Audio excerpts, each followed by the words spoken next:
Senhoras e senhores, bem-vindo ao Quilômetro de História. E hoje eu recebo aqui no Hells Dogs Motorcycle Bar um Bareta, um motociclista da velha guarda, vamos dizer assim. Muitos anos de estrada. Bareta, obrigado por ter aceito o convite. Prazer ter recebendo aqui e conversar um pouco sobre moto. Antes de mais nada, como é que começou essa paixão pelo motociclismo? De onde veio e há quanto tempo atrás tudo isso? Bom, em primeiro lugar, agradecer o convite. É sempre bom a gente poder relembrar e contar as nossas histórias e que, de repente, isto sirva de motivação para muitos que possam se aproximar desse mundo maravilhoso que é o motociclismo. Um mundo à parte, especial. Bom, faz tempo. Para alguns nem tanto tempo, mas para mim faz um tempo. A ideia do motociclismo surgiu ainda garoto, nas grandes telas de cinema, né? Onde você via os filmes americanos, onde que apareciam os grupos. E já na época se falava em alguns grupos de motociclistas, inclusive taxados como delinquentes, gangues, né? A exemplo de Hells Angels. Foi o primeiro. Inclusive tem uma história do Hells Angels que a gente põe no meio do caminho aí, que aconteceu comigo. E isto foi na década de 70, né? A primeira moto com que eu pude andar foi uma CB50 azul e branca. Eu vou falar, pode ser que eu me arrepie, que me emocione, porque são algumas lembranças que mexem comigo. Um grande amigo, que perdi ainda jovem, mas perdi num acidente automobilístico, não motociclístico. Faleceu com 19 anos. Marco Antônio da Assunção. Não esqueço jamais desse nome, porque realmente foi o que abriu a porta para mim para o motociclismo. Só uma pausa. Aqui em Foz do Iguaçu? Não, em São Paulo, capital. São Paulo. Eu sou paulistano, nasci no Hospital São Paulo, na cidade de São Paulo. E pode ter certeza, eu torço pro São Paulo, ou sofro com o São Paulo Futebol Clube, tanto faz, mas é isso, eu sou São Paulino, entendeu? Sofremos juntos. Então, mas acontece o seguinte, que os verdinhos falaram e tomaram 2 essa semana, mas tudo bem, fica para o motociclismo, não o futebol, né? Então tá. Então, Marco Antônio da Assunção, em 1974, em junho de 1974, festa junina, num colégio de freiras, na Voluntários da Pátria, na zona norte de São Paulo. Ele me aparece nessa festa junina com a CB50 dele, essa azul e branca. E eu fiquei encantado com aquilo, e ele chegou inclusive com aquelas, na época a jaqueta de couro, aquela que fechava na diagonal aqui assim, sabe, que tinha uma gola maior, com a jaqueta de couro. Marco Antônio da Assunção com óculos quadrado, aro preto, fino, cabelo dele crespo, e ele puxava para trás no Gomex, e tá todo onduladinho assim, chegou lá, não se usava capacete naquela época, não tinha obrigatoriedade. E aí ele chegou lá, andamos, vimos as menininhas, tal, não sei o que, e eu só namorando a CB50 dele ali. A CB50, como que ela era? Era uma moto pequena, moto meio esportiva? Como que ela bem era? Pequena, para você imaginar, ela é uma street, né? Tinha um tanquinho relativamente comprido, mas achatadinho, a tampa de combustível sequer tinha chave na época. Tá? É um painel único, só com o velocímetro e o odômetro, né? E era uma motinha menor que a 125 que vocês conhecem bem por aí, tá? E aí, nessa 50 eu namorando a motinha dele ali, ele falou assim, você quer andar? Cara, eu quero andar. Sabe andar? Não sei, só conheço a teoria dela, só sei a teoria da moto. Mas você anda de bicicleta? Ando, Marco, claro que ando, pô, você sabe, eu vou pra escola de bicicleta. Então vai dar uma volta. Mesmo? Nossa, o sorriso veio até aqui, né? Peguei, subi na moto e ele veio, a primeira aula na moto. Essa aqui é a embreagem, esse aqui é o freio e aqui é o acelerador. Aqui você tem no pé direito o freio e aqui você tem o pé esquerdo o pedal. Eu sentado na moto, ele mostrando. Aqui tem o pedal de marcha. A primeira é para baixo e as outras são para cima. Como é que é?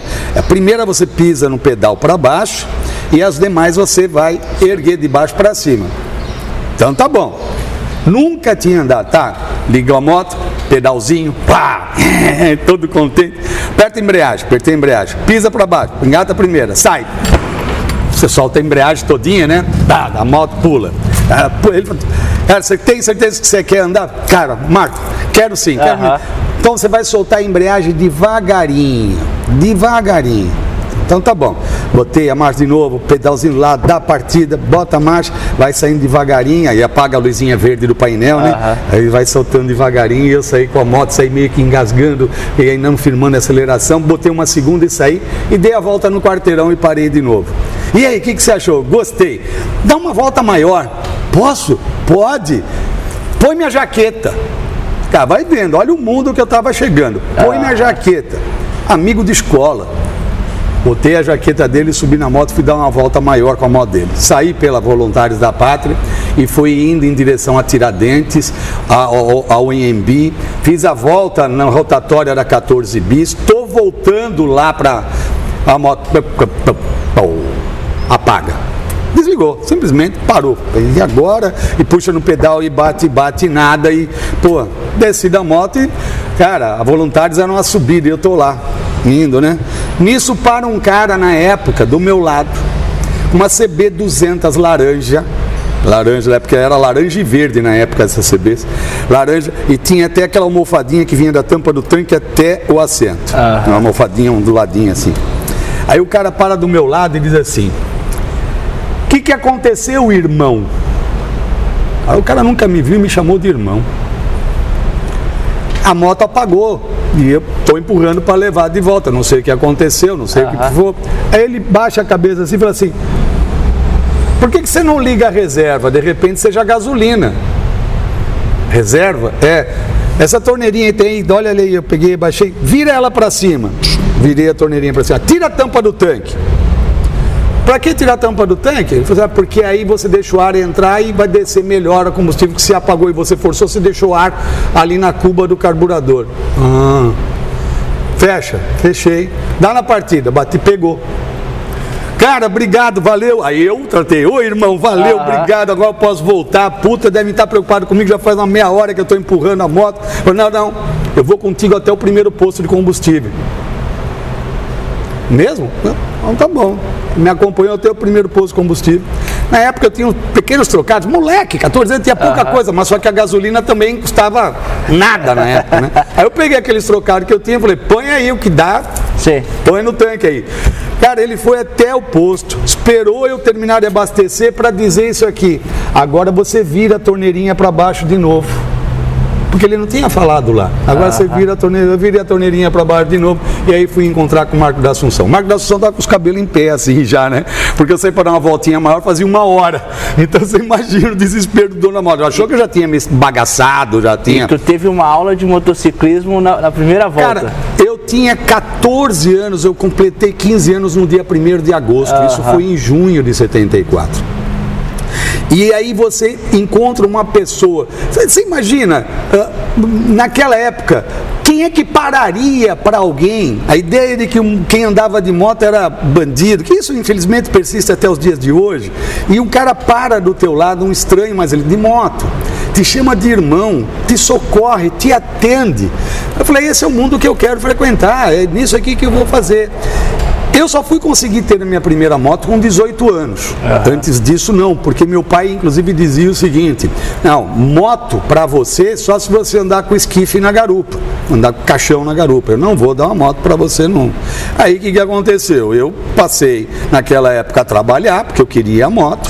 E aos 18 anos, tendo idade, eu fui e comprei a minha primeira moto. Mas nesse intervalo de 14, 15 anos até os 18 anos, eu andei com outras motos de amigos. Várias. Inclusive, bom, na época a maiorzinha que eu andei foi a 350 CB, tá?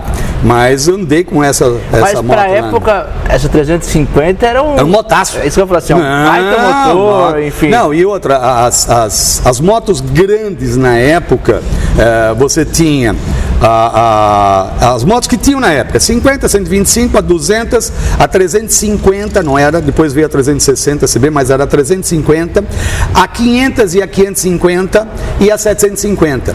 Só que essas motos acima da 200 cilindradas não tinha montagem no Brasil, era tudo importada, tudo importado. E aí fechou a importação naquela época, né? Então por isso inclusive nós praticamente não temos da década de 70, 80, nós não temos motos importadas, são raras as pessoas que têm moto dessa época, né? E aí as que tem são um volume muito pequeno. Então tinha essa dificuldade, você queria uma moto grande, você tinha que importar. Então você via essas motos grandes aonde? Na Zona Sul. Você tinha que ir lá para a Rua Augusta, para a Rua Estados Unidos, né? Ali na Paulista, naquela região, para você ver que era quem tinha condição econômica para ter essas motos. E aí a Yamaha, por exemplo, naquela época era só moto pequena, a Honda que traziam essas e a Suzuki. A Suzuki tinha a 350 3 cilindros e a 550 3 cilindros, né? E 2 tempos. Né? E eram bonitas de se ver na estrada, cara, porque a hora que o cara, vou falar arrepio, a hora que o cara dava puxada no acelerador, saía aquela fumacinha azul clarinha do óleo 2 tempos e saía em giro assim por trás do escapamento, cara. Então você via aquela fumaça saindo, girando. Era uma cena, quem andou atrás, que viu isso daí, era coisas incríveis. Aí daí fomos comprar a primeira moto que eu fui comprar foi junto com o namoradinho da minha irmã, que era meu amigo e acabou namorando minha irmã, em Jogas Lins Peixoto Filho. Hoje ele mora no sul de Minas. E eu e o Jogas fomos lá e compramos uma CB350, que para o pai dele era minha e para o meu pai era dele. E assim nós fomos andando até o dia que o pai dele, coronel da Polícia Militar, descobriu que era rolo a história e fez uma surpresa, comprou a moto para ele e eu fiquei com a CB350. Então foram momentos bacanas. Daí eu tive uma variedade, né? Eu cheguei a ter uma 750, eu cheguei a voltar para ter uma RDZ 135 numa época de grana curta. Aí depois eu fui para DT 180, que me meti nessa história. Não tinha isso de trilha, mas tinha o cross. Né? E aí eu cheguei a participar e trabalhar na Tani Moto Shop. O cross seria em Santa Marta. O cross seria a disputa de motocross. De motocross. Então você saltar, andar sabe? Era numa pista, você ia para uma determinada localidade onde tinha uma pista e você disputava. Então era um motocross. Só que o que a gente fazia na época não se compara ao que tem hoje, as motos não têm a estrutura que tem hoje, a leveza, a resistência de material e nem o equipamento, né? Nós vimos lá, era assim, era a bota, a calça jeans e o colete. Era o vestimento da gente, né? Quando os saltos menores também, né? Tipo, não como fazem hoje, eram saltos menores, né? A gente começava andando naqueles duplos, né? A gente descia e subia, até você criar coragem para dar uma tocada e saltar e cair do outro lado. Aí o pessoal ia te ensinando que, você tem que erguer a roda dianteira, tem que cair com a roda traseira, que você cair com a roda dianteira, você vai se ferrar. Então, tinha essas coisas. Então, e nesse momento de ir para essas cidades ali perto, que eu comecei a me inteirar com um motoclubismo. Então isso já surgiu para mim já um pouco antes de eu vir a Foz do Iguaçu, porque eu vim em 87, aí já na década de 80 começou a pintar o motoclubismo, apareceu o motoclubismo. E aí foi que aconteceu o lance do Hells. Quando apareceu o negócio do motoclubismo, o que eu fiz? O símbolo do Hells, a caveira com a chama, é um negócio lindo, né? Chamativo assim. Chamativo. Aí eu fui lá, comprei um colete jeans, tá certo? E mandei bordar nas costas do colete a caveira com a chama. Só que eu escrevi meu nome em cima, Eduardo. Mais nada, só tinha aquilo. E ficou bonito pra caramba. E eu andava de colete. Então, eu viajava ali pelo litoral de São Paulo, na cidade de São Paulo, as cidades do interior ali de São Paulo, onde um ou outro motoclube fazia alguma coisa. Foi o começo disso daí, né? Pelo menos no Brasil a aparecer. E aí nessa eu fui fazer uma viagem de moto para o Rio de Janeiro. E lá tinha os Hells Angels no Rio de Janeiro.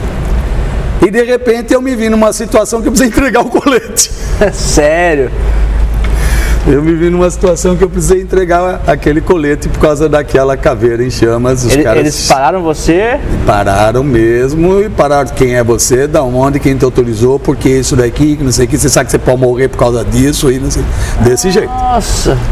A coisa foi assustadora. E tu tava com qual moto nessa viagem? Uma CB400. CB400. Já da época, 2 cilindros. Mas eu era apaixonado pela CB400 Ford, mas era importada, né? E era mais cara. e as importadas você tem dificuldade até para financiamento, então a CB400 a gente comprava mais facinho. E essa questão de importação, ela foi até 92, né? Acho que o Collor... 90 e pouco, foi isso aí, foi quando ele deu uma aberturazinha dos portos, aí melhorou. Mas nessa época, como que era manutenção, peças, era difícil de conseguir também? Difícil. E aí é que é interessante, você pode olhar o seguinte, quem é motociclista dessa época, década de 70, década de 80, conhece, se não muito, alguma coisa de mecânica de moto. Sabe? Eu aprendi, fui obrigado a aprender, porque a gente tinha que fazer. E outra, era mecânica como não é hoje. Hoje, lamento aí, eu tenho vários mecânicos amigos, me perdoem, mas a grande maioria é trocador de peça. Essa aqui não funciona, pega outra. Entendeu? É trocador de peça. Na época, a gente tinha que arrumar, a gente tinha que fazer. Sabe? Você tinha que pegar lá as agulhas de injeção, tinha que limpar, tinha que se virar para arrumar. A vela estava dando problema, você ia lá, quebrava a cerâmica, jogava gasolina, metia fogo, entendeu? Até hoje eu tenho vício de andar com isqueiro no bolsinho. Eu tenho meu isqueirinho aqui, quer ver? Eu ando com meu isqueirinho aqui, ó, tá aqui, ó. Não tem jeito, mas o isqueiro, você fuma? Não, na época eu não fumava. Mas e por que você tinha? Porque o que acontece? Você precisava cortar um fio, era no dente? Não, você esquentava o fio e tirava aquela ponta para poder fazer a emenda. Você precisava queimar uma vela que estava falhando, o que você fazia? Botava gasolina no bichinho lá, embrulhava com um pedacinho de papel qualquer, você acendia lá, queimava a vela para você botar de volta. Quebrava a cerâmica em volta do polo lá para poder ter contato melhor, entendeu? Então, você vai aprendendo a abrir um carburador, ver o que é uma boia encantada. O pessoal fala, a tua boia encantou. Encantou a quem? De alegria? Foi dizendo, o que era a boia encantada? Era a gasolina da época, era barata, etc., mas não tinha os filtros que tem hoje, etc. Nem tampouco tinha os filtros para o carburador. Hoje em dia você tem filtros que melhoram a situação no carburador. E aí a sujeira para a boia, né, que é onde jogava a gasolina para o carburador, e aí a boia travava, não permitia mais que a agulha viesse e a tua moto parava ou falhava, né? Então aí você tinha que tirar a cubazinha de baixo, quer dizer, então você vai aprendendo, né? Por exemplo, o extrator, para poder dar energia, às vezes dava problema, a embreagem de vez em quando colava, dependendo do trânsito que você pegava e etc. Então você tem que abrir, lixar, limpar e botar funcionando. E remetendo essa história, por exemplo, nos carros, às vezes tu vê acidente, por exemplo, com Fusca, Del Rey, Belina, que não faz nada e o carro que bateu nele, que é um carro mais novo de plástico, vamos dizer esse sentido, né? Arrebenta o carro. Aciona o airbag e desmonta. Tu tem moto, acho que tu chegou com uma moto mais nova e tudo mais. Sim. A duração da moto, das peças, as motos antigas não eram muito mais duras assim, muito mais, vou dizer, robustas ou de dar menos problema porque é feito para durar? Hoje é muito mais plástico, muito mais descartável? Com certeza, com certeza, é isso mesmo. Bom, as minhas últimas 3 motos foram motos relativamente hoje antigas, que foram 3 CB 1300. Tá? Eu tive uma 2007, uma 78 e uma 88, que foi a última que eu tive grande moto. Tá? Então, você vê, 8, você tem 13 anos da última que foi 2008. Ela era só colocada no Brasil a roda dianteira e o guidão. Ela vinha do Japão montada. Ela vinha fechadinha, mas já montada, roda traseira e tudo mais. Tá? Então, a única coisa que fazia, para não dar grande largura na embalagem, no caixote, então o guidão vinha desmontado, vinha do lado, e a roda dianteira também, porque eles usavam o sistema da própria suspensão para fixar. Você entendeu? No containerzinho. No containerzinho passava um parafuso direto ali para fixar e deixar ela passava pelo eixo da bengala dianteira. Então ela vinha montada, inteirinha montada.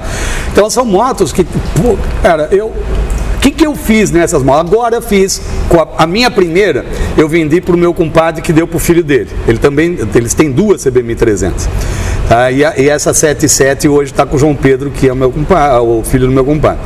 E agora eu tinha uma viagem para Brasília e não deu certo, a Honda me deu um chapéu, né, que foi nas entregas das motos, e eu tô lá aguardando uma CB 500X bom, e aí então meu compadre falou assim, não, então você vai com a do João Pedro, que já foi tua, né? Eu levei para fazer uma revisão. Cara, o que eu fiz na revisão? trocar óleo, trocar fluido de radiador, trocar filtros, etc. Porra, uma moto que tem 14 anos. Só fiz isso. Não fizemos mais nada. Você entendeu? Quer dizer, foi assim, limpar isso, limpar aquilo e etc. Foi dar e fui para a estrada. Nós não trocamos peças, não tinha peças desgastadas o suficiente para isso. E aí nós tocamos para fazer uma viagem, que nós tivemos um evento de amigos em Brasília. Que foi de 3 a 6 de setembro. Aí nós saímos daqui uma semana antes e fomos passeando, né? Nós fomos para Araçatuba, aliás, era para ir para Araçatuba, acabando indo para Três Lagoas, no Mato Grosso. Depois nós fomos para Uberlândia, aí de Uberlândia nós fomos para Goiânia, de Goiânia, aí chegamos em Brasília. Então nós demos uma volta. Aí na volta é que nós voltamos para Araçatuba. E essas motos em viagens, uma moto mais antiga e tudo mais, é uma moto diferente, tem um motor mais grande, encorpado, assim, e tal. Ela chama atenção, o pessoal que está passando para tirar foto, pergunta. Cara, quanto mais antiga a moto, mais chama atenção, mais pergunta. Sabe? É um atrativo. Hoje, inclusive, é o seguinte que é interessante, os triciclos, muita gente, né, pela forma como fazem, os equipamentos que colocam. Meio que artesanal, nossa, né? Assim, o que junta de gente para tirar foto em triciclo é brincadeira. Mas das motos antigas, elas sempre são atrativas. Para mim, vantagem, né? Eu digo o seguinte, pelo que eu conheço. Se eu tiver com uma moto carburada, né? Eu divido assim, não só com moto antiga, carburada e não carburada. Se eu tiver, enquanto eu tenho a moto carburada, cara, a estrada que eu tiver, qualquer perrengue que eu tiver, eu vou me virar. Sabe? Eu vou me virar. Nem que eu tenha, se ela é 4 cilindros, andar com 3, com 2 cilindros, eu vou fazer ela andar, vai me levar até um posto, vai me levar a um socorro. Eu vou dar um jeito de chegar, entendeu? A não ser que se ela for de monocilíndrica e apagar, aí não tem jeito mesmo. Aí você vai ter que, né? Dependendo do problema, né? Mas você pode eliminar, por exemplo, nós viajamos com amigos que têm a Shadow 600. Nós fomos para o Uruguai e aí o que aconteceu? A moto dele começava a dar falta. O que nós fizemos? Eliminamos a bomba de gasolina e deixamos só a gravidade e ele foi embora. Qual era a dificuldade? A dificuldade é se ele tivesse que andar acima de 120 km por hora, porque aí dava falta, porque a gravidade não era suficiente para alimentar o carburador para uma velocidade dessa, né? Mas até 120 ele andava com a gente e é uma velocidade maravilhosa para a gente estar tocando, então não atrapalhava nada. Então você vê, você elimina um componente e continua a estrada. Sim. Tá? Então é disso que eu falei, essas carburadas. Hoje, as motos injetadas, injetada econômica responde mais e isso e que papá, tudo bem. Se ela parar na estrada, você faz o quê? Pega o celular e chama o guincho. Você não tem o que fazer. Hoje, aí o cara, não, a minha tem a bolha eletrônica que sobe e desce, que não sei o que, eu tenho aqui o ABS, eu tenho aqui o controle de tração, eu tenho não sei o que, tá bom, a bateria pifou, acabou tudo isso. Queimou um fusível. Cara, as motos novas, elas são feitas para você não mexer. Tá, hoje eu cheguei aqui com qual? Cheguei com uma PCX. Tá? A moto do dia a dia nosso. Por quê? Uma moto 150, anda bem, chega até uns 110 por hora, faz 40 km com 1 litro na cidade. Importantíssimo. Extremamente econômica, principalmente nos dias de hoje com a gasolina quase a R$7. Entendeu? Então, mas é uma moto que é para que eu não mexa. Eu não mexo. Mas tem noção onde é o acesso da bateria? Você tem noção onde é o acesso da injeção dela, de fusível dela? Você tem que tirar todo aquele monte de carenagem para chegar, cara. Quer dizer, é um horror. Então hoje as motos são essas. Então meu amigo aí, de longe aí, o Juarez ele agora tem uma BMW 1200 ou 1250, Juarez? 1200, tá certo? Então ele sabe o que é, de repente, chegar a algum lugar, você tem que tirar o banco, o tanque, cara, sabe? Então ela é feita para que você não mexa, tá? Então, ou seja, é uma moto que se parar, o que você vai fazer? Puxa do celular e chama o guincho. Você não tem outra solução. Ao passo que essas outras motos, que é até as motos carburadas, cara, você se vira, na estrada você vira. Então eu ainda prefiro, para grandes viagens, você usar carburado. Apesar de que essas CBs 1300 são injetadas, tá? Então as três já que vieram, a 7, a 8 e a 8, todas elas são injetadas. Mas são motos que não me deram problema. Ao longo do tempo que eu tive com elas, a última eu vendi em 2019. Tá? São motos que essa de 2019 eu comprei ela em 2012, eu fiquei 7 anos com ela, tá? E só fiz isso, pneu, óleo e filtro, não fiz outra coisa na moto, eu não tive dor de cabeça. São motos mais encorpadas. Se você falar das antigas, qualquer um, estava pouco antes de a gente começar o papo aqui, o presidente do Sons of the Wind, que é vice-presidente na União dos Motociclistas comigo, o Júlio, ela falou, eu estou aqui mexendo na minha moto que ela estou regulando o carburador e etc. Então, ele tem uma XLR, aliás, ele está com a Saara agora, 350. Então, ele está lá, estou aqui regulando o carburador, estou fazendo... Então, tranquilinho, ele não tem que levar uma oficina, ele não tem, sabe, a gente acaba se virando.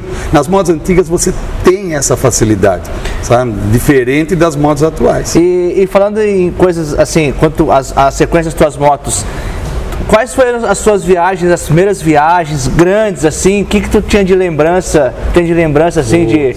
Tem muita viagem, muita historinha. Teve esse assunto que eu falei dos Hells Angels, lá no Rio de Janeiro. Tem essa viagem, inclusive, ela foi muito diferente, por quê? Porque eu fiz pelo litoral, essa quando eu fui para o Rio. Então eu desci para Santos. Fez a Rio Santos.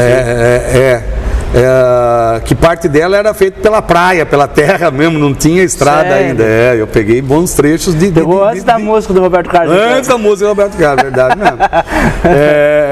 E aí o que acontece? Eu desci para o litoral de São Paulo e na descida eu já tive uma situação. O que aconteceu? Era necessário para a estrada você estar de capacete, mas a gente usava aqueles capacetes da época, né?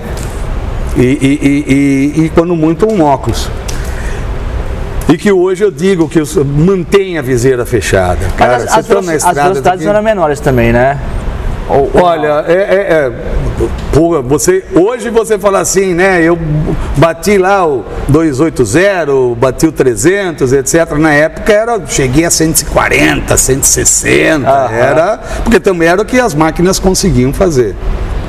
Não, eu andando indo para Santos, eu peguei uma abelha ou uma vespa que bateu no rosto, entrou do lado do capacete e ferroou o lóbulo da orelha.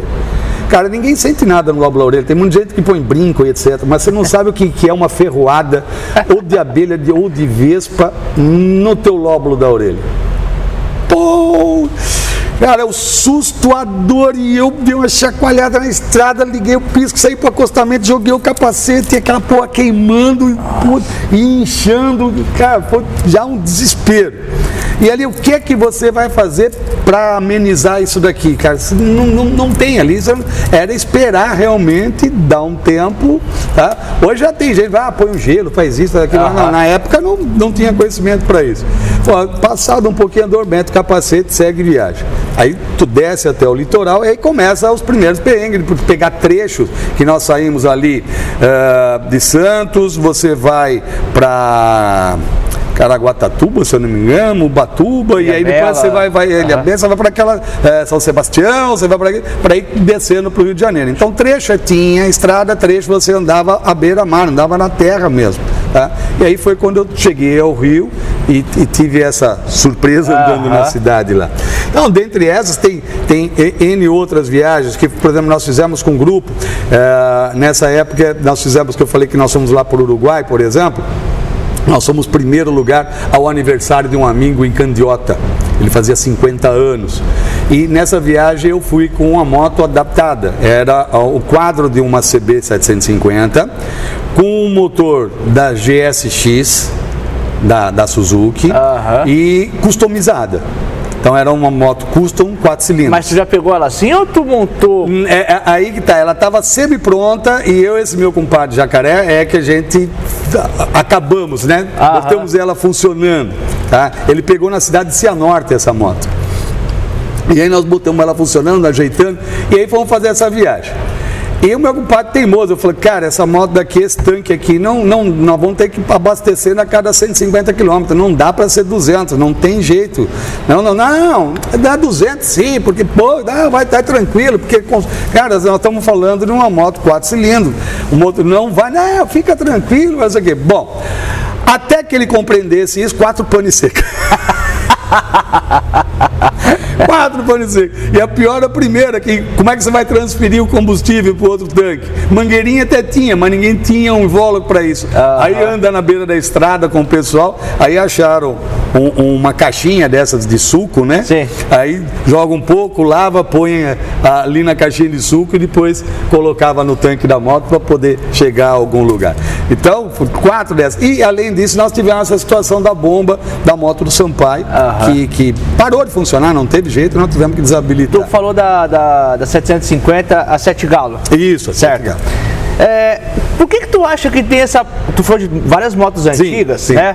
Mas quando eu falo brasileiro, motociclista, assim, eles remetem uma paixão, quando fala que brilha os olhos, a 7 galo e a Viúva Negra, né? A Yamaha, né? A 350.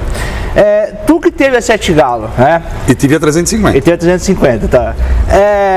O que ela desperta de paixão? Por que vem essa paixão até hoje, assim? É o barulho? É a tecnologia que tinha pra época era muito avançada? Como que tu via a 7 galo pra isso?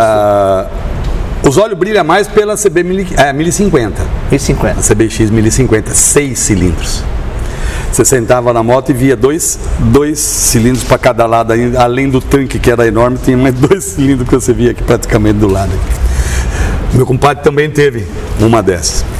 Então, mas o que acontece é o seguinte, a CB 750, a K, depois veio uma X, né?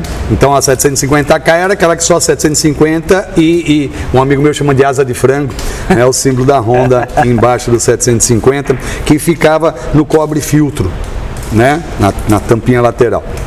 O que acontece é o seguinte, era uma moto encorpada, era a maior moto da época, tá? Havia uma grande mídia da própria Honda em relação a essa moto. Era uma moto que vinha com muitos cromados, muitos brilhos, né? Tinha 2 relógios, né?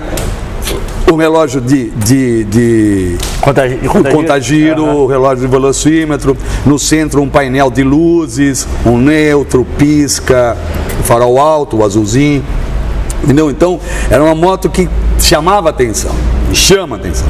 E realmente tem o detalhe, determinados escapamentos colocados nessa moto traz um ronco, traz um som que remete à Fórmula 1. Agora a Fórmula 1 mesmo, a 1050, CBX 1050, essa você fecha os olhos e ouve, é um carro de Fórmula 1.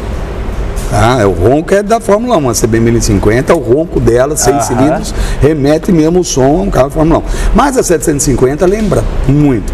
Então era uma moto grande, encorpada, difícil de se trazer, então tudo aquilo que é difícil a gente almeja, né? Ela tinha todo aquele monte de cromado, aquele brilho dela, tá? Ela era imponente, era a maior moto que existia, 4 cilindros, tá certo? As que competiam com ela eram 3 cilindros, tá certo? Então ela vinha com tudo um a mais e cria esse. E eu sou bem sério, das motos que eu tive, a que eu mais sou apaixonado é a 750. Eu digo para ti o seguinte, porque é a moto que ela tem. Hoje, por exemplo, você tem as NC. Certo? 700 e 750. Cara, quem tem dessas motos não quer vender, e são motos que são econômicas, têm torque, não são pesadas, sabe? Eu digo que é uma cilindrada que é equilíbrio. Sabe? Ela não é uma moto pequena, não é uma moto enorme, é uma moto dela. Tanto que eu penso para mim que essa linha de motos de 750 até 900, para o meu porte físico, é a moto ideal. Mais do que isso, é um excesso que eu acabo não usando. Sabe? A não ser que eu fizesse sempre grandes viagens, mas eu não fiz boas e grandes viagens. Fiz viagens de rodar 8, 10 mil quilômetros, fiz viagem de rodar 5, 6 mil. Eu e o Jacaré já fizemos muitas viagens assim. Nós fomos aqui de Foz do Iguaçu até Cruz das Almas, na Bahia. Tá? 2.750 quilômetros é a distância, mas nenhuma das pernas nós rodamos isso, nós rodamos muito mais, tá? Porque acaba você saindo, vamos ver essa cidade, vamos visitar um amigo, vamos não sei o que, então você roda um pouquinho mais que isso, mas são passeios assim super agradáveis, é coisa muito gostosa. Uma outra coisa, viajar em grupo, fiz viagens em grupos e fiz viagens com 2, 3. Grandes viagens, distância, o ideal é até 4 pessoas, não mais do que isso. A experiência te contou isso? Toda vez que você vai com um número maior do que isto, os riscos para o grupo são maiores. As situações de atrito, mesmo entre grandes amigos, surgem de forma mais repetida.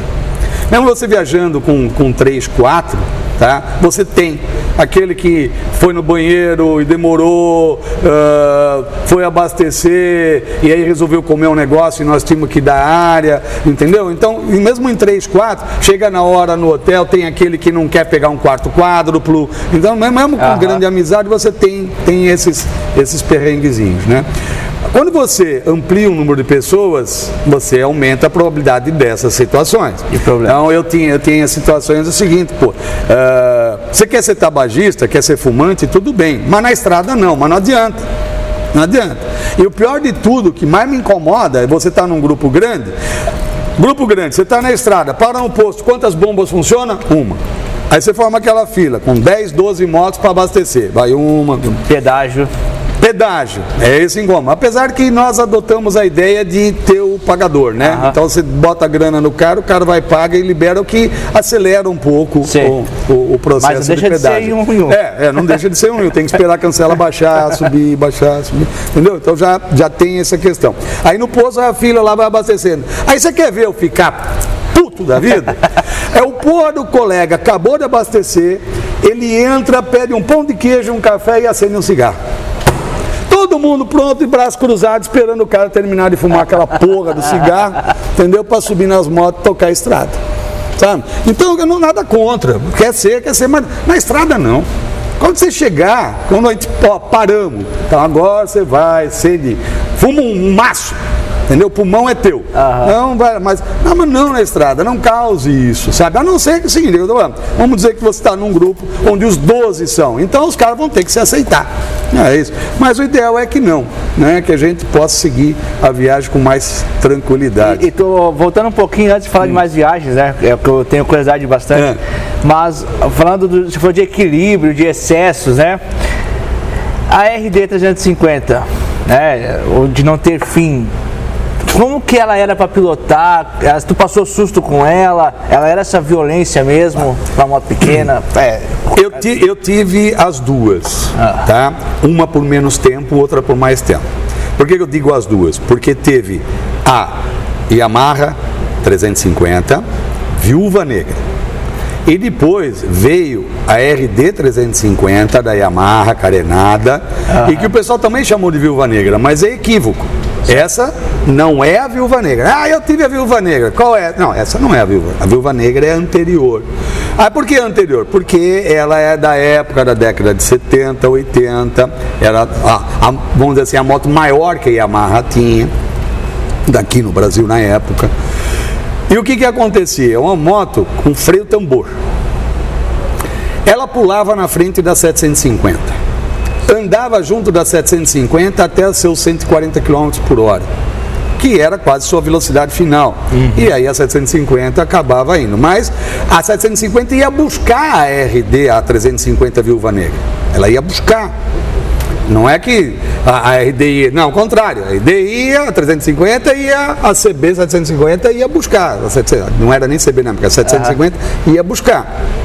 Então, o que acontecia com essa moto? Que é parte do problema da mais nova, que é carenada. O freio tambor já é uma dificuldade. E ela não possui freio motor. Você acelerou, soltou, ela continua. Ela vai embora. E aí o que acontecia? Você chegava nas curvas e quem não tinha domínio entrava na curva muito alto não tinha aquela noção ainda que hoje, muita gente, eu aprendi com o tempo do contra-esterço, ou de você abrir a perna e jogar o joelho para o lado. Aí você vai falar, o joelho do lado é para bater no chão? Não, é para você criar o arrasto. Quando você abre o joelho aqui, lógico que você cria um distanciamento com o chão, mas você cria nessa parede da tua perna, você cria o que chama-se de arrasto, você cria uma barreira para o vento, ou seja, você força a moto a inclinar, porque dentro está na velocidade e o vento, você faz isso, te traz. Então não é só o controle de distância do chão, aerodinâmico. De velocidade. Exatamente. E aí o que acontece? Você, numa velocidade, você precisa fazer uma curva, você não vai virar teu guidão para a curva, você vai virar ao contrário, você vai forçar a moto a deitar e vai fazer com que as rodas façam a curva e não o teu guidão nem você, quem vai fazer é a roda, porque ao inclinar o formato da roda você vai fazer a curva, por mais fechada que ela seja você consegue fazer. É assim que andam as motos velocidades, não tem jeito, aí você aprende a fazer o contra-esterço. Só que na época a turma não tinha essa noção, nem eu tampouco tinha, e o maior susto que eu tomei com moto numa situação foi com a 350. É justamente a situação de chegar em velocidade para uma curva e eu senti a moto abrindo, indo para o grade rei oposto e eu não conseguia trazer a moto e eu fui deitando e deitando e deitando. Só que eu deitava com o guidão tentando virar o guidão para dentro, para o lado da curva, entendeu? E isso fazia eu ter o arrasto para o outro lado. Foi o maior susto que eu tive, reduzir marcha, segurar no freio, etc. E aí muita gente acabou perdendo a vida com essa moto. Por isso, era o excesso de velocidade que ela tinha, não tinha freio motor, só freio tambor, e aí as pessoas vinham forte e chegavam nas curvas, não tinham domínio, porque não tinham essa escola, né, de você fazer a curva deitando. A gente andava normalmente, o normal era você, o que se falava, você cola no tanque, né, você senta. Na época, qual era a firmeza de você andar na moto? Em primeiro lugar, ereto, com os braços perpendiculares e cola o joelho no tanque, era a orientação, você cola o joelho no... Quando subiu o garupa, qual era a orientação que você dava para o garupa? Fecha o joelho na minha perna, fecha. Era a forma de você se firmar na moto, né? Quando na realidade você tem que ter jogo de cintura, você tem que ter essa mobilidade de ir um pouco mais para frente, se precisar, vir um pouco mais para trás na moto, tudo isso faz parte. Mas o que é? Você muda o centro de gravidade, o CG, né? Você vem mais para frente é uma situação, você vem mais para trás é uma situação, se eu vou para o lado é outra situação. Então tudo isso vai influenciar na condução da tua moto, né? E aí muita gente perdeu a vida nessa moto. A outra já é uma moto melhor, já tem freio disco, só que continuou não tendo freio motor. Nós temos no motoclube um Rodrigo que tem uma azul, uma dessas RD 350 carenada, sabe? E ela tem um ronco diferente. Quando eu vim a Foz do Iguaçu, eu trouxe essa carenada, em 87 eu trouxe para cá, e aí o então dono de onde hoje é a Pico Motos, onde era a Yamaha, o Pedro Basso Neto, o Pedrinho, ele soube que eu estava aqui em Foz, olha só como é as coisas, soube que eu estava aqui em Foz e foi me procurar em janeiro de 88, foi me procurar no Hotel Foz. Em fevereiro de 88 eu estava morando no Hotel Foz, na Avenida Brasil, estava montando o Colégio Objetivo e estava morando ali. E aí ele soube que eu estava aqui e tinha essa moto. Aí ele foi lá no hotel falar comigo, o Pedro Basso Neto. Aí se apresentou e etc. Eu quero pedir um favor a você. Eu falei, o quê? Eu tenho dificuldade de trazer essa moto para expor. Você se incomoda de eu levar essa moto, lavar e deixar na vitrine da minha loja? Sem problema, cara, beleza. Não, aí, final de semana você vai lá e pega e roda e você fica... Posso? E assim, fiz amizade com ele, conheci. Ele trouxe alguns eventos para cá, fizemos algumas viagens, tá? O Pedro Basso Neto, um baita de um cara. E hoje a loja pertence à família do Pico, que é a Yamaha ali. Continua no mesmo local, mas com outra estrutura, outra filosofia. Tá? Tu veio... Entrando nesse assunto, tu veio de São Paulo, que São Paulo, é um centro do mundo, vou dizer nesse sentido, né? No Brasil mas de todos os assuntos é São Paulo, motociclismo não é diferente, né? E naquela época tinha muito mais acesso. Tu veio a Foz em 87. Como que era a cultura aqui de Foz, motociclismo, enquanto foi? O cara tinha dificuldade de expor a moto. Tinha um circuito um pouco maior de motos, ou era restrito, poucas pessoas? O que tinha aqui na época? Olha, eu vou dizer para ti o seguinte, a realidade de hoje é bem diferente da realidade da época. Em primeiro lugar, é o seguinte, a cidade tinha poucas ruas com asfalto. Quando eu cheguei isso em 87. A Itaipu que tinha, Itaipu já estava na fase de conclusão já. Mas a Tancredo... Onde Foz cresceu praticamente, Sim, trouxe 40 mil pessoas para a cidade. A Tancredo Neves era a melhor porque foi feita para passar os caminhões com tonelagens e tonelagens de equipamento. Então, você vê que a Tancredo você praticamente não vê manutenção. Sim. Então, era lá. A 277 era bem mais estreita. A Paraná, ela tinha calçamento praticamente só até a Vila A. Depois para diante não tinha, era asfalto. Essa aqui da frente, onde nós estamos hoje, nesse acolhedor bar, o Hells Dog, tá? Aqui ao lado é onde é o Colégio Objetivo. Essa parte da frente foi feito poliedro. Na época que eu montei o colégio, nós é que pagamos o poliedro daqui até ali, porque era terra. Então, poucas motos andavam aqui. Tanto que com o Pedro Basso Neto, eu tinha essa moto e aí ele me facilitou para mim ter uma DT novamente, a DT 180. E eu comprei uma DT 180 para andar aqui na cidade, porque com a RD 350 era um horror. E eu não me desfiz, porque com a RD 350 eu ia visitar meus parentes em São Paulo, eu fazia essa estrada.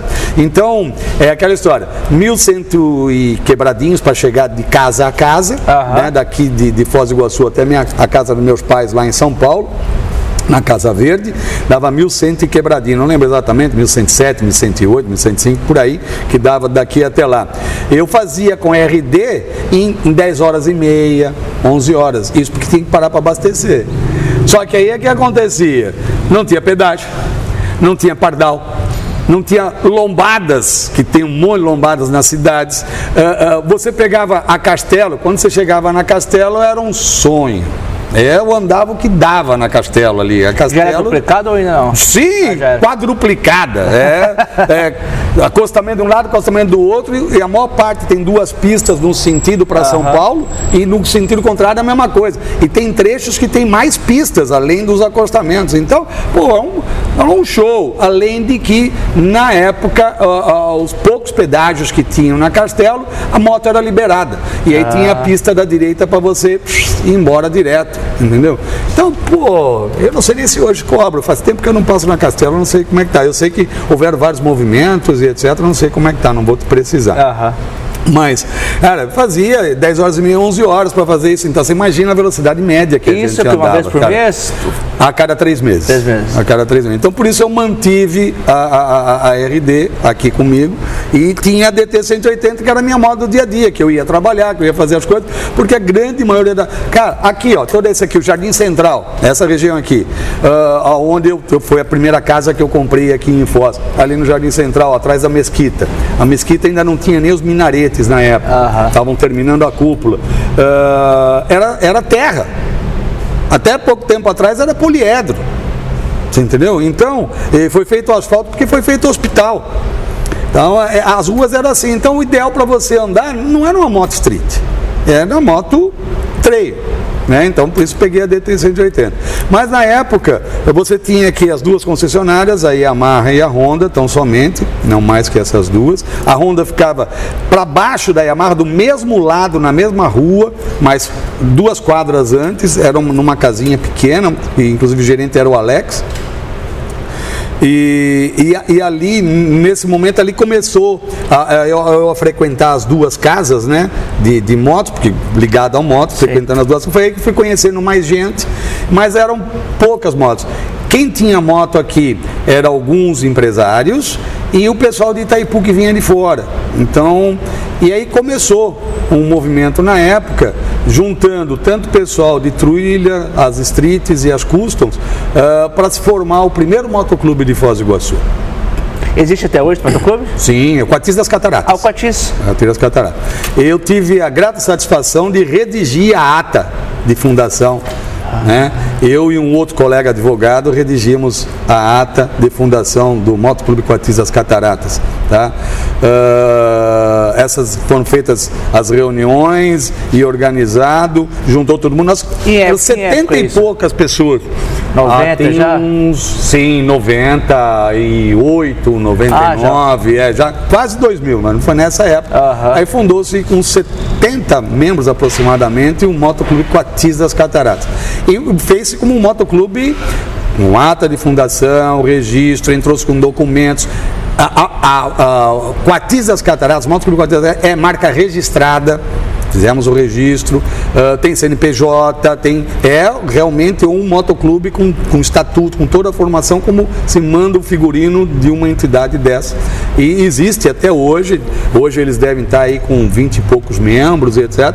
Houve um momento, depois de 16 anos de estar nesse motoclube, de ter feito parte de todos os cargos de lá, de membro, secretário, tesoureiro, presidente, conselheiro, fiz parte de tudo isso. Infelizmente houve um momento de desalinho interno, né? É gostoso quando todo mundo converge. Aí de repente quando você começa a fracionar, a separar, a dividir, não é interessante. Você ter grupos dentro de um grupo não funciona, né? E aí quando deu essa situação, criou-se um problema interno. E aí eu pedi para sair e junto com outros colegas que acabaram aderindo a isso, nós saímos e começamos a conversar de, nós não vamos perder essa ideia do motoclubismo, vamos manter a proposta do motoclubismo. E em 2015, que foi praticamente o ano que nós saímos, nós nos reunimos e montamos os Bons Amigos. É o motoclube qual hoje eu pertenço, com uma estrutura diferente dos Coatis, uma filosofia diferente, tá? Nós temos uma administração itinerante, é uma sugestão para os motoclubes. Nós nos reunimos anualmente em uma cidade sede. Então hoje nós temos Bons Amigos em Cidade del Este, no Paraguai, nós temos em Foz do Iguaçu, nós temos em São Miguel, nós temos em Medianeira, nós temos em Toledo, no Paraná, e Francisco Beltrão. Tá? Isso, Paraná. Fora do Paraná, nós temos Três Lagoas, no Mato Grosso do Sul. Em São Paulo, nós temos Araçatuba, São José do Rio Preto, Lins. Falta alguma mais uma vez? Não, é isso, né? E Lins. E aí então a gente faz itinerante, eles promovem um encontro. Medianeira, por exemplo, fez um em Medianeira, na outra vez do rodízio, eles resolveram fazer em Guarapuava. Pegaram um hotel em Guarapuava, nós fomos todos lá para Guarapuava. E aí o que acontece? Aquele que administra o evento é que administra o motoclube. Entendi. Você entendeu? Então você tem a pessoa principal, por exemplo, a principal pessoa deste evento é o Juarez, que é o tesoureiro, é o homem da grana. Entendeu? É ele que a gente paga, é ele que faz, ele que faz, não faz, autoriza, não autoriza, cobra a turma, entendeu? Então é o Juarez. Então o tesoureiro é o grande homem.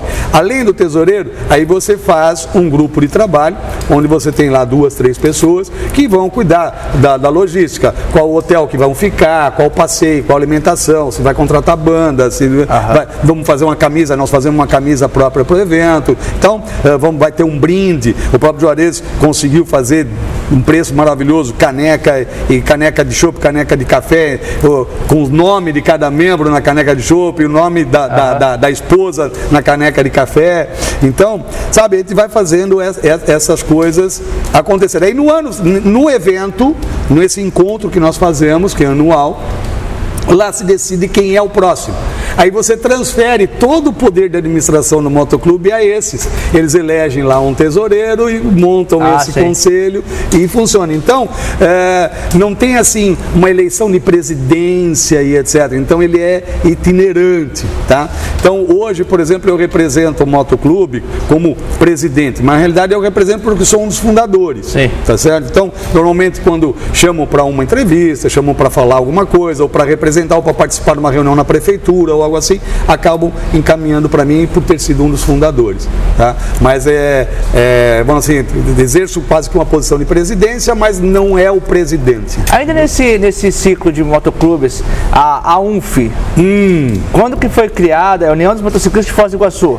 Mas ela é uma reunião dos motoclubes, como que ela funciona? Olha, ela começou de alguns motoclubes sentiram a necessidade de fortalecer o meio, tá?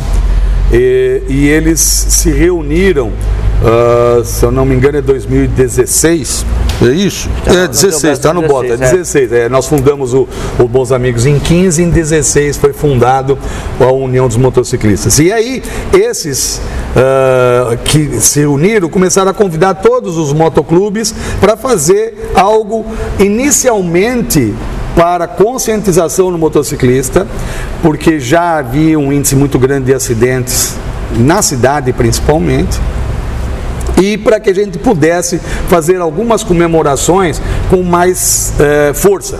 Né? Você sabe que é uma união maior. Uma união, quanto mais gente, mais força você tem, né? Aquela história do feixe que a gente aprende na escola, você pega a varetinha, você quebra, você bota 10 varetinhas, se você colocar 100 varetas, você não verga de forma alguma. Então essa é a proposta. E aí nós fizemos o primeiro evento, que foi o Dia Nacional do Motociclista, que já foi estabelecido no país, que é 27 de julho. Tá? Tem uma história interessante, ele é um mecânico, é a data de falecimento dele, etc, que foi uma homenagem a ele, por isso que é um dia, dia 27, mas tem essa história para se dar essa homenagem, essa justa homenagem a esse mecânico de motos. Então é 27 de julho. Então aí nós resolvemos fazer o evento, nós fomos fazer na Praça do Colégio, ali no Mitre, e aí foi que nasceu a União dos Motociclistas, para poder, deste movimento, passaram-se as pessoas a se interessar, e os motoclubes irmãos paraguaios e argentinos se interessaram com a proposta e vieram somar. Tá? Tanto que hoje nós já mudamos, tá no processo documental, mas já para nós já mudou, já não é mais União de Motociclistas Foz do Iguaçu, mas hoje é a União de Motociclistas da Foz Internacional. Porque da Foz Internacional, a Foz do Rio Iguaçu fica no Iguaçu com o Paraná, que coincidentemente tem Brasil de um lado, Argentina do outro, e do outro lado do Paraná tem o Paraguai. Então mudou-se para Foz, União de Motociclistas Foz Internacional, da Foz Internacional. Então continuou o UNF, né, mas ampliando. Hoje nós somos formados por 18 motoclubes, onde nós temos vários motoclubes do Paraguai, da Argentina temos só 2, mas que fazem parte conosco. E nessa estrutura nós também regularizamos, fizemos CNPJ, fizemos a documentação, estatuto, registro, eleição, fizemos toda a parte, e a União do Motociclista hoje é uma realidade. Nós pleiteamos através do vereador Rogério Quadros na Câmara Municipal para gestionar junto à Prefeitura uma cessão de uma área para nós termos uma sede para que a gente possa dar sustento e atenção ao motociclista viajante. Tá? Um ponto de apoio seria? Um ponto de apoio, exatamente. E nós conseguimos uma área de 1.600 metros quadrados com um barracão de 240 metros quadrados já edificado. Só que estava... E aí nós estamos reformando com a mão de obra nossa e com o dinheirinho que a gente vai se virando aí para conseguir. Tá? Mas nós conseguimos essa cessão dessa área da Prefeitura por 30 anos. Por 30 anos ela é nossa. Tá? E por sua vez esse mesmo vereador Rogério Quadros, que nos ajudou, nos conseguiu uma verba por emenda impositiva, da qual vai construir os banheiros, porque nós temos os banheiros, mas são precários lá. Então agora vamos construir banheiros dentro do que da forma legal, inclusive com PNE, né, para atendimento a portadores de necessidades especiais, que é para a gente poder ter o alvará de funcionamento. Nós temos o alvará de localização. Então, para isso, nós já atendemos os requisitos dos bombeiros em termos de extintores, iluminação, saídas de emergência, abrimos mais uma porta, o barracão só tinha uma grande porta, abrimos uma segunda porta para ter a saída, a fuga de incêndio por causa do volume. Sim. Então isso já está preparado, só que para ter o alvará de funcionamento nós temos que atender esse critério dos banheiros, tem que ter um número de vasos, tem que ter um número de pias e tem que ter o PNE.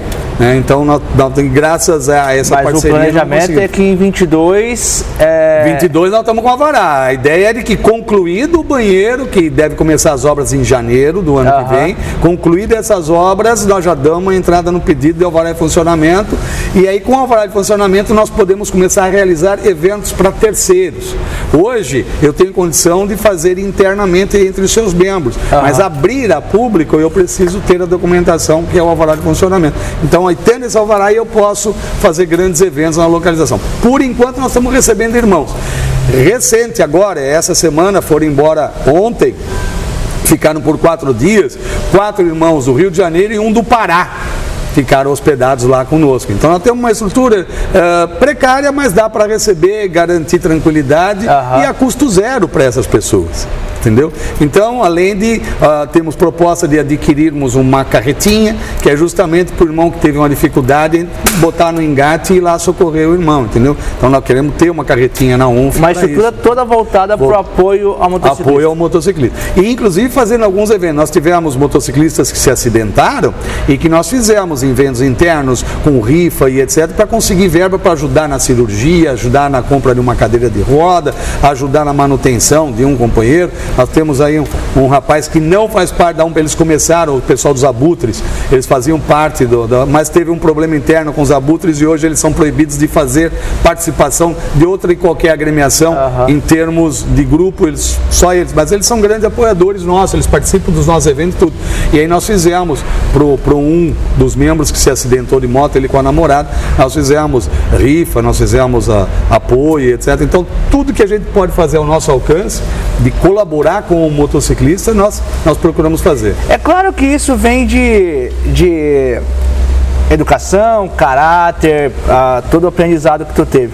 Mas todo esse apoio, hoje tu é presidente? Atualmente presidente. Tu é presidente da UNF. Sim. Todo esse apoio que tu quer gerar, que tu quer transformar e criar uma experiência boa com o motociclista, né? Que às vezes tá num caminho que não conhece e tudo mais. Te remete ao primeiro aprendizado que tu teve lá com a CB50, na primeira volta, onde alguém que não te conhecia te ajudou? Com certeza. É isso. Você falou, arrepiou, bicho. Não sei se você parou na cama, mas tu pode testemunhar que eu fiquei. Aquele som da voz de um estranho me emociona. Me chamando de irmão.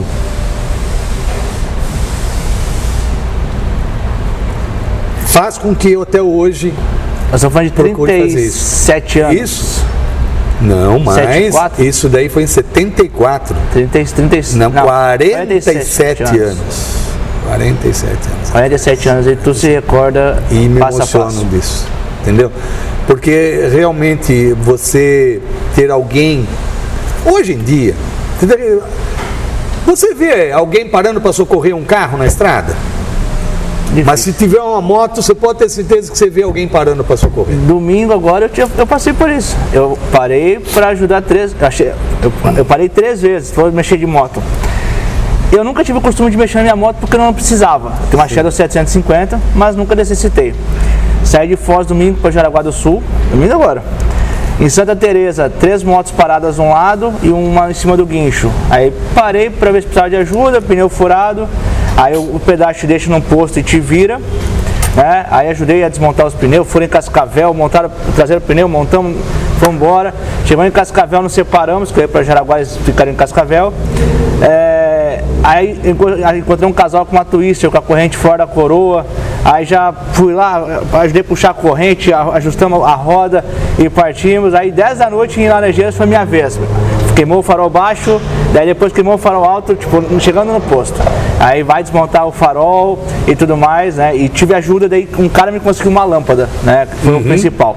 Mas o motociclismo, eu acho que ele tá sujeito, não. Acho que uma das obrigações morais é da ajuda ao próximo, né? Eu passei 3 vezes, uma para mim e mais 2 para 2 companheiros, 2 pessoas que eu nunca vi, um grupo que eu nunca vi. Mas estou falando de 3 horas de diferença. Sim. Sim. E eu fiquei feliz por ter sido útil naquele momento, né? Acho que a gratificação maior foi isso, foi poder ajudar, as mãos todas sujas, atrasou viagem, atrasou o planejamento em si, né? Nesse sentido, mas o fato de você ver o outro conseguindo seguir, não ficando preso ali, acho que era o mais gratificante nisso tudo, né? Talvez tu ficou emocionado, mas a pessoa que falou isso pra ti há 47 anos, acho que também ficou grato sim, né? por ter ajudado alguém e fez uma vida, talvez, no motociclismo. Sim. Talvez naquele momento. Nunca mais vi. Nunca mais. Mas talvez naquele momento, que era um momento ruim. Sim. Momento de trauma nesse, Nossa, nesse sentido, né? Eu não sabia se tinha estourado a moto do amigo, eu saí para dar uma volta e de repente eu falei, que cara que eu vou chegar para devolver a moto para ele? Primeira experiência, né? Passar por isso. Talvez se a experiência fosse ruim, custosa nesse sentido, ou de dor, talvez tu nunca mais teria subido numa moto, teria morrido o sonho, né? Então, acho que essa ajuda fez um motociclista, né? Sim. E que pensa retribuir isso. Podemos dizer ali que ele pariu eu como motociclista naquela época. Né? E falando em época, como era viajar anos atrás sem GPS, sem talvez as placas perdidas? Como que era? Estradas ruins? Quero visitar algum lugar. O que tu buscava? Onde que tu ia procurar? No início era você encontrar alguém. Então, por exemplo, no Rio de Janeiro tinha um grande amigo, Fábio, que trabalhava em São Paulo e ele era fiscal de sinistros de uma seguradora e em São Paulo ele foi transferido para o Rio de Janeiro. E aí eu fui visitar esse amigo. Então, de início, era visitar amigos. Por isso que eu digo, aí começou-se na década de 80 a surgirem realmente os motoclubismos no país. E aí então esses motoclubes faziam as reuniões de aniversário inicialmente, que hoje estão se retomando, né? Hoje, boa parte dos eventos são aniversários dos motoclubes, né? E aí não grandes eventos. E aí você passava aí, era convidado para ir no aniversário desse motoclube, então você fazia essas viagens. E aí o que acontece? Havia realmente tudo isso que você falou. Dificuldade com algumas estradas, que não eram das melhores, e as motos que a gente tinha eram motos streets, que eram motos para andar no asfalto. E a gente passava uns perrengues por causa disso. Sinalização, até hoje, infelizmente, nós temos muitas estradas com péssima sinalização. E as informações, como é que você chegava aos locais? Era no boca a boca e o famoso mapinha colocado dentro de um saquinho plástico no tanque. Entendeu?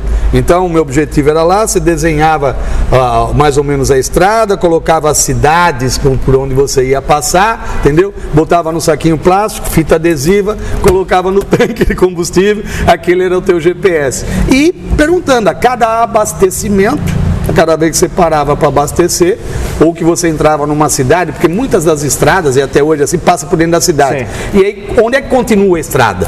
E essa estrada continua para que lado? Para onde eu vou? Então, aí, às vezes, na cidade, você tem que parar e perguntar para alguém, e contar com a boa vontade de alguém. Em alguns casos, eu tive situações de parar com a moto e abrir a viseira, porque não tinha fechado o queixo, né? A moto era aberta, de abrir a viseira para falar, e a pessoa olhava... Desculpa. E a pessoa olhava para você e olhava e saía. Mulheres, principalmente, quando você ia parar, e saía, nem te respondia, olhava assustada para você, não falava. E você tem que encontrar alguém disposto a te falar. Então, eram poucas as motos, então quando você conseguia encontrar alguém de moto, era mais fácil pedir uma orientação. E aí era gratas satisfações nessas viagens. Cara, qual era? De você chegar num desses, às vezes o cara trabalhando, você vê ali que ele era um motofrete, motoboy, motoentrega, né? Que ele estava ali, era boy de empresa que usava moto, né? Não usava aqueles baúzãos, etc. Sim. Eles usavam mochila nas costas para poder fazer entrega de documentos, para ser mais célere. E aí você encontrava um cara desse e ele desviava do trabalho dele. Não, me segue. E te levava ou a um posto, ou te levava a um hotel para você se hospedar, ou te levava a estrada. Ó, daqui agora você segue a estrada aqui, X quilômetros e tal. Cara, então, eu repito de novo. Então essas coisas são emoções, são coisas que a gente traz no dia a dia no motociclismo. Que é aquela história, tem gente que pergunta assim, você consegue explicar essa loucura de você, o risco e etc. Cara, não dá para explicar, não tem explicação. Não tem, você tem que viver isso. Não há explicação. É diferente de tudo, sabe? É isso que eu digo, é um mundo diferente. Eu dirijo carro, você dirige carro, mas as tuas atitudes ao volante de um carro não são idênticas das suas atitudes no guidão de uma moto. São mundos diferentes, E é só você entrando no mundo para entender. E pior que tem alguns que, não, eu sou motociclista. Mas o que você faz? Eu todo dia pego minha moto, abasteço e vou lá na Pico Motos conversar com o pessoal. E depois, você vai para onde? Vou para casa. Que ano que é a tua moto? 2015. Quantos quilômetros tem? 1.800. Desculpa, você não é motociclista, você é dono de moto. Você tem moto. E ter moto, qualquer um hoje pode. Tem consórcio, tem financiamento, 120 meses, 80 meses. Qualquer um pode ter moto. Qualquer moto. O motociclismo é diferente. Não é você sair para ir para o boteco, ou você sair de noite, sabe? Veste, né, as roupas de marca e etc. Não é isso. Motociclismo é irmandade, motociclismo é você ir para a estrada, motociclismo é você passear, motociclismo é você estar lá, você e tua consciência, você com o teu capacete, você e Deus, é você ali dentro, ali você vai se autoanalisando, você vai rezando, você vai cantando, você vai curtindo a natureza, cara, olha, é um momento ímpar. É diferente, você sentado numa moto, com as mãos no guidão, com a cabeça no capacete, é outra coisa. E é só vivendo isso. E na cidade é uma coisa, na estrada é outra. A estrada é vivenciar o motociclismo. Tá? Ou você encontrar pessoas que você nunca viu e abraçar e beijar no rosto e chamar de irmão, só no motociclismo você faz isso. Só no motociclismo. E aonde você for, isso aconteceu comigo no Chile, na Argentina, no Paraguai, no Uruguai, que são os países que eu tive a oportunidade de chegar de motocicleta, de encontrar alguém com um colete e o cara me abraçar e me beijar, hermano, sabe? E te abraçar com vontade, é abraço sincero, abraço de carinho, abraço de amizade, abraço que você sente o coração do cara pulsar no teu peito. Então, isso você tem no motociclismo. Você não tem outra coisa, não tem, pode procurar, você não vai achar, é no motociclismo isso, e em todo lugar que você vai, cara, é tão gostoso hoje, você entra no meu WhatsApp, o pessoal lá, Bareta, tem um apoio, eu estou indo para tal lugar, por quê? Porque ele sabe que a gente roda um pouquinho, tem em tal lugar alguém que você conhece, eu estou indo para lá. E o apoio que o pessoal pede, tem muita gente que confunde o apoio de você recebê-lo em casa, de dar toda a mordomia. Não, o apoio que ele quer é um apoio logístico. Olha, se eu precisar de uma oficina, se eu precisar, qual posto, hoje em dia tem qual posto que a gente pode pôr combustível, né? Eu preciso, de repente, de uma hospedagem, tem um lugar que eu possa acampar, tem um lugar mais barato, né? Quer dizer, é o apoio logístico, quais os passeios que eu vou fazer aí, né? Etc. Você vai usar o conhecimento. E esse apoio nem sempre, tem gente que confunde. Inclusive é triste hoje que tem alguns que estão na estrada e que também confundem, que são irmãos de moto, mas eles também confundem, eles acham que você é obrigado a dar apoio, dar estrutura, você dá a acolhida, a alimentação e ainda levar o cara para passear. Sabe? Então infelizmente tem essas. E dá o tanque cheio ainda para ele morrer. É quase isso. Então tem alguns que são assim. Tem outros que, por exemplo, vêm numa situação semelhante, mas eles trocam serviço. Eles vêm aqui e falam, tem lá uma oficina em que eu posso lá trabalhar para lavar, ou tem um negocinho aqui para me poder me tocar porque eu estou morando na estrada. Cara, essa é uma outra pessoa, entendeu? Que é diferente daquele que viaja, se programa, faz a poupancinha, que nem eu faço, né? Separo, escondo da mulher, etc., para ter a graninha para poder fazer a viagem, entendeu? Hoje em dia, bem sério, essas viagens que eu chamo de viagem, é algo que você rode acima de 1.000 quilômetros. Tá? Você ir a Curitiba é uma viagem? Mas são 600 quilômetros. Tá? Então você sai aqui de madrugada, logo depois do almoço você está em Curitiba. Não, viagem é aquela que você vai, dorme num lugar, sobe na moto de novo, toca de novo. Aí você vai fazer algo mais distante, né? Então, por isso que eu digo acima de 1.000 quilômetros. O custo não fica pequeno, não fica. Entre pedágio e combustível, a manutenção que você faz antes da moto. Situação, por exemplo, eu saí daqui e fiz uma das viagens que eu fui para o Moto Capital em Brasília. Hoje é uma semana, é Bike Week. Não fui ainda num Bike Week, porque quando eles criaram o Bike Week no ano eu não fui, e no ano seguinte veio a pandemia. Aí não teve. Então vamos ver, acho que vai ter o ano que vem, Deus queira. Mas aí o que acontece? Eu fui a 4 desses eventos, né, lá em Brasília. Num deles, eu fui fazendo o que eu falei, do passeio maior.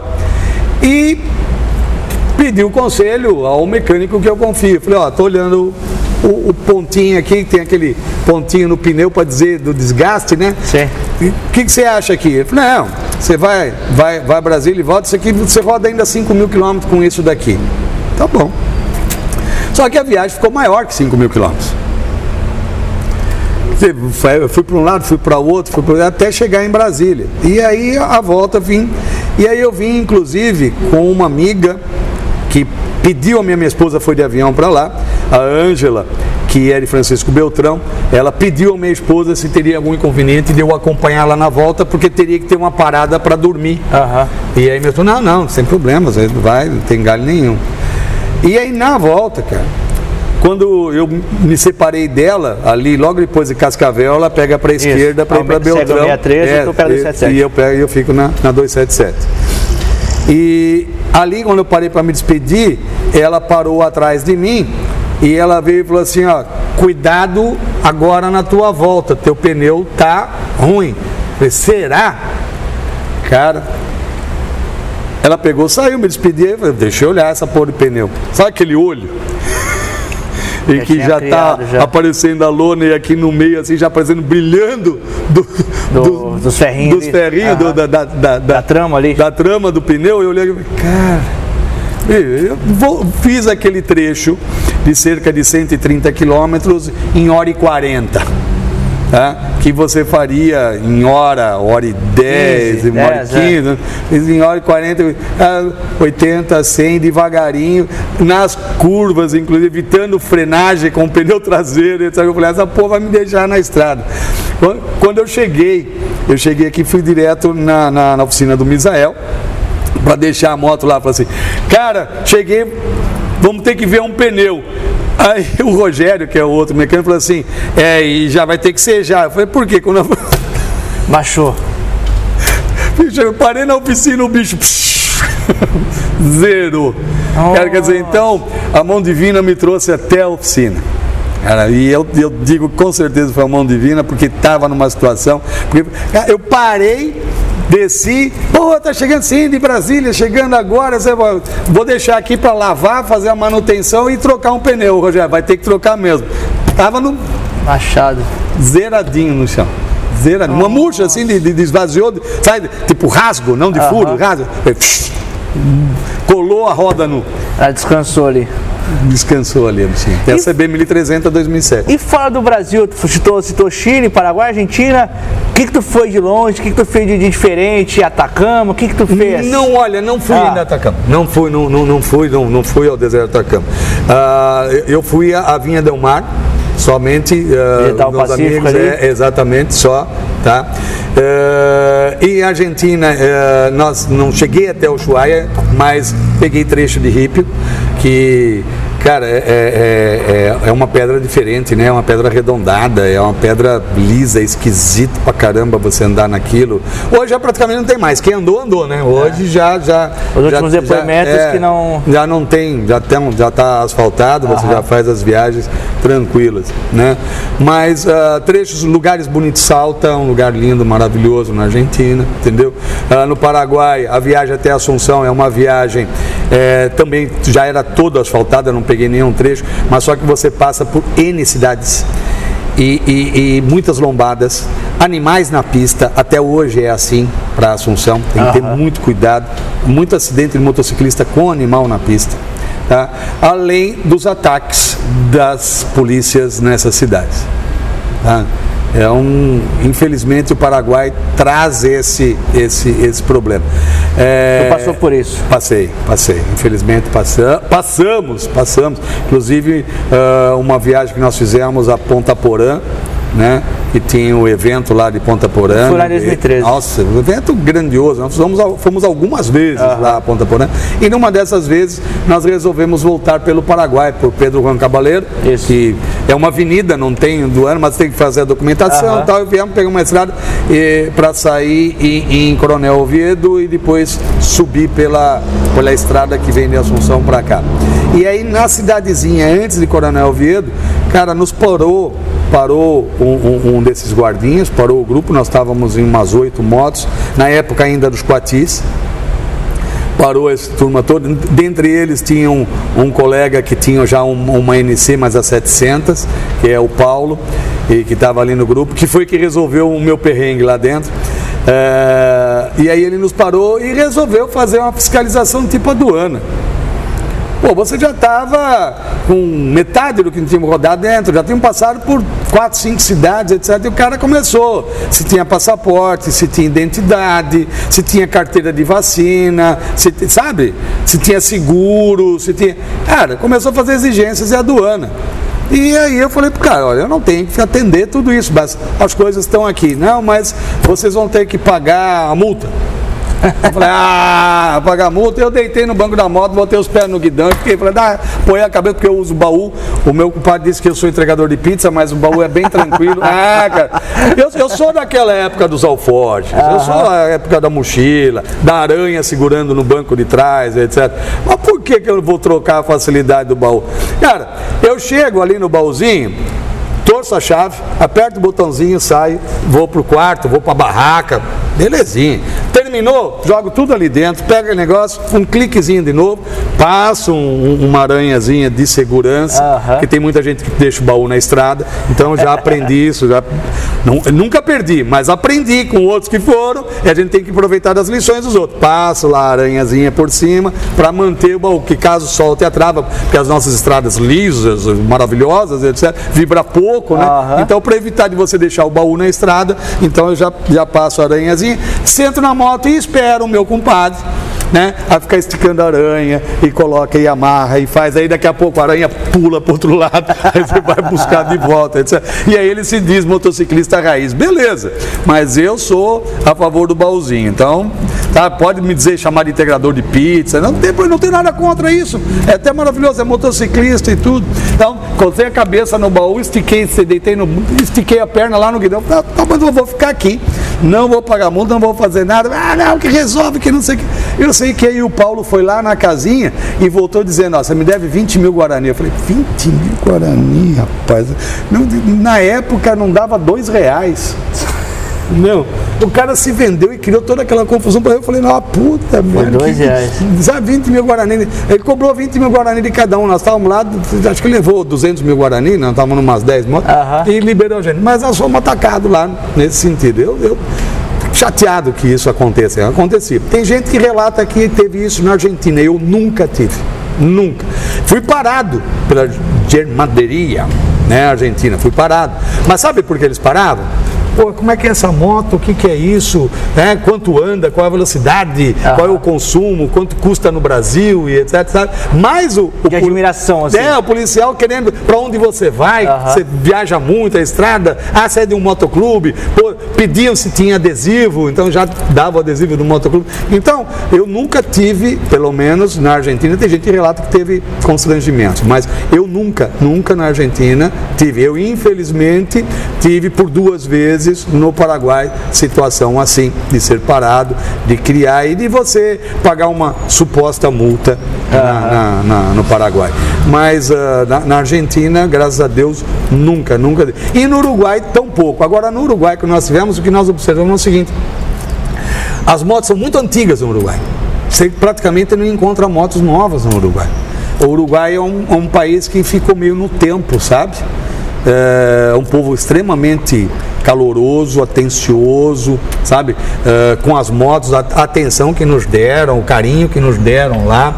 Nós fomos lá agora fugiu o nome da praia, aquela praia famosa que tem, Punta del Este, exatamente. E tinha o show da Shakira. Então tinha bastante motociclista, nós tivemos dificuldade inicialmente de conseguir hospedagem. Nós tivemos que voltar numa cidade 40 quilômetros antes e ficar num hotelzinho, que era hotel de trânsito desses do pessoal que vai fazer exame, que vai para médico, sabe? Cara, e o hotel, você esticava a mão, você passava a mão no teto, assim. Os outros hóspedes era tudo doente, tudo quebrado, sabe? Nossa. Mas foi o lugar que nós achamos para passar a noite, porque depois do show da Shakira, os hotéis vagaram. Então aí nós fomos para esse, cerca de 40 quilômetros antes de Punta del Este, e aí depois do show dela, no dia seguinte, nós conseguimos hospedagem em um hotel lá, para ficarmos lá mais 2, 3 dias, que ficamos lá em Punta del Este. Aí voltamos para o Chuí, né? E onde o meu compadre fez o favor de quebrar a chave no local de partida, né? Quebrou a chave lá dentro. Ali? No miolo da partida. E como é que você faz para abrir o tanque para abastecer? Não levou a chave reserva. Tá certo? E aí vai achar ali no Chuí alguém que desmontasse. Aí não tinha. O que nós fomos fazer? Vamos comprar ferramenta, porque as ferramentas que vêm na moto não dava para fazer essa manutenção. Aí tira a bolha, tira o painel, para conseguir tirar aquela ponta da chave, para com aquela ponta da chave botar no tanque, para poder abrir o tanque, para poder abastecer. Aí não conseguimos fazer isso. Aí um cara falou o seguinte: olha, tem a cidade vizinha aqui, que lá não é feriado. Nós chegamos no Chuí era feriado. Tem a cidadezinha vizinha aqui que já é do outro lado, acho que se não me engano é no Uruguai mesmo. Que é o Chuí mesmo. E aí fui pro outro lado, lá nós fomos pro outro lado da cidade, e lá não era feriado. Aí achamos um cara, e aí ele fez a cópia da chave, mas não fez direito. Aí precisamos trazer o cara, ele cobrou a vinda dele ali para poder acertar no local, para poder destravar o guidão e abrir o tanque da moto para poder abastecer. Então nós tivemos. E aí nós liberamos a turma, ó, vocês vão seguindo viagem e nós vamos ficar aqui. Como tinha um parceiro, nós ficamos, eu mais um, né, junto com ele, os demais seguiram viagem adiante. E nessa viagem foi interessante que teve uma outra situação: chuva. Pegamos chuva, e aí quebra o cabo do meu acelerador. Nós apelidamos de lacraia essa Custom 4 cilindros.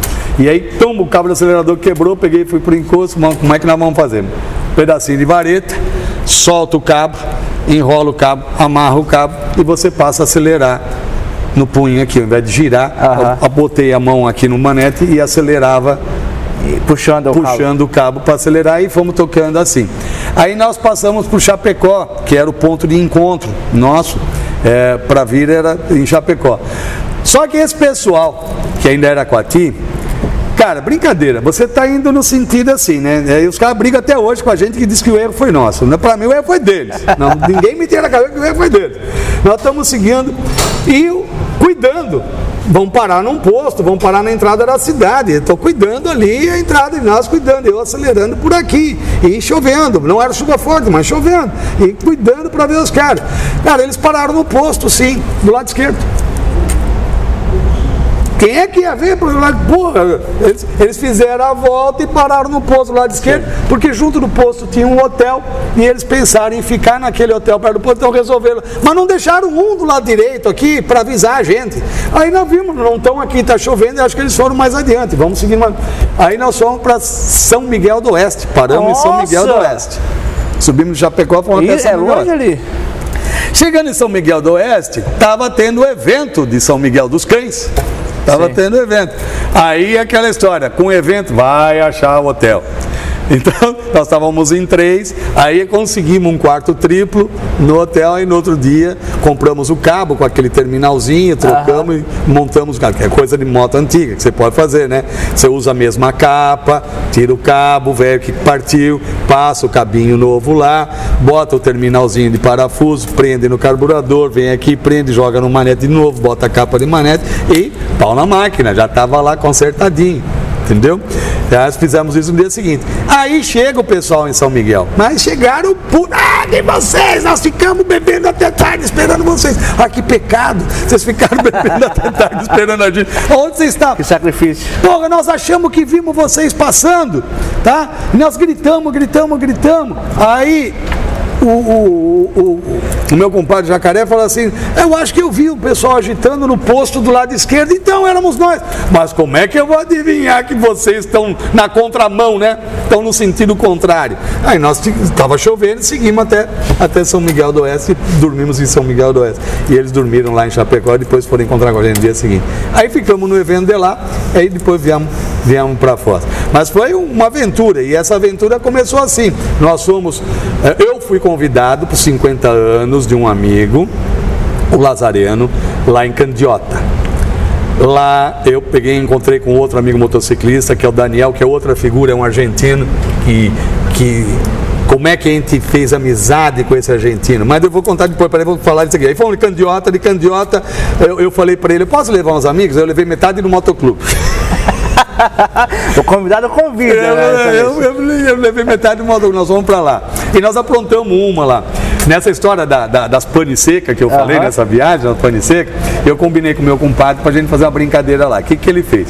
Ele comprou um Sonrisol, um pozinho de Sonrisol, e aí nós fomos brigando por causa das pane secas, o tempo todo, o pessoal vendo o atrito, e a gente sempre mais combinado. Quando nós chegamos lá em Candiota, de noite, eu discutindo de novo com ele, ele pega, bota o Sonrisol na boca, bota um golinho de água e começa a espumar, e ele deita no chão e começa como se tivesse... Os colegas vieram, socorro, daqui a pouco ele falou, enganei todo mundo. Putz, os caras ficaram uma arara conosco, uma arara. Mas foi tudo uma brincadeira. Dali de Candiota, nós resolvemos com o pessoal que estava ali ir para o Uruguai para o show da Shakira. Aí saímos de Candiota e fomos para aí. E assim foi acontecendo essa história da volta do Uruguai e tudo mais. Não, e aí agora do argentino, o Daniel. Como é que foi conhecido o Daniel? Esse amigo e irmão Lazareno está num posto de combustível lá em Candiota. E nisso está esse Daniel, o argentino, com a esposa Daniela, com uma Goldwyn para abastecer. Só que ele ainda não tinha feito câmbio e ele estava com peso argentino e dólar, achando que aqui dólar aceitaria em todo e qualquer lugar. E o posto, não. E ele não estava conseguindo fazer com o pagamento no cartão, não dava certo o cartão. Esse Lazareno motociclista, também das antigas, vê a situação, chega para ele, pode deixar comigo, eu vou pagar. Não, vou pagar e vocês vão ficar lá em casa. Não, ele pagou, fez os caras irem para a casa dele. Da casa dele, qual é o passeio que vocês querem fazer? Nós vamos à Bahia, para Salvador. Então pera aí que eu vou arrumar para vocês as coisas. Aí ele começou a entrar em contato com o pessoal motociclista de lá de Candiota, em Santa Catarina, Curitiba, aí Rio de Janeiro, Minas, até chegar à Bahia. E da Bahia volta, porque eles tinham um itinerário para vir para Brasília, São Paulo, Foz do Iguaçu, para eles voltarem para a Argentina. Aí foi assim que ele entrou em contato comigo. E aí esse casal fez esse itinerário com o apoio de todo esse pessoal que o Lazareno indicou. Os caras estavam entrando no Brasil pela primeira vez. Uma moto antiga, uma Goldwyn, a Goldwyn das antigas, não é a Goldwyn nova. Grande, não, uma moto daquelas bem antigona, Goldwyn antiga. E aí, que eu achava que ele nunca ia vender, mas agora ele fugiu da Argentina, está morando nos Estados Unidos, ele vendeu. Então, inclusive essa moto ficou uns 2 meses na minha casa, eu fiquei andando aí de moto com placa argentina, uma delícia de moto. E aí ele fez todo esse passeio, né, com os apoios, voltou ao Brasil, e em São Paulo ele encontrou uma outra pessoa, chamado Márcio Melo, que virou meu amigo nisso. Eu não conhecia nem o Daniel, que o Lazareno sim, amigo das antigas, da lista motociclista, que foi criada pelo Adams Chifrudo lá de Brasília, e o símbolo da lista era a Bet Pop. Que era de internet, era o papo de motociclismo, de viagem, passeio, encontro, peça e etc. Era ali na internet, por e-mail, era grupo de e-mail. E aí o Lazareno, eu fui conhecer o Lazareno pessoalmente, quando esse grupo de e-mail resolveu fazer um evento e a gente fazer do virtual para o real em Londrina. Aí nós fizemos um evento em Londrina, que foi o Pielac, que eu conheci também pessoalmente lá, que era do Pé Vermelho e que fazia os eventos de motociclismo em Londrina. Aí passou por todo mundo e aí encontrou o Márcio Melo e trouxe o Márcio Melo com o Daniel, não conhecia nenhum dos dois. Quando ele chegou aqui em Foz, eu os recebi, o Márcio Melo hoje é meu irmãozão, cara, nossa, isso tem mais de 15 anos essa história. Márcio Melo, meu irmão, já fizemos muita viagem juntos, já é um baita de um cara. Fizemos Brasília, fizemos Natal, fizemos João Pessoa, fizemos Salvador, fizemos muita viagem juntas, sabe?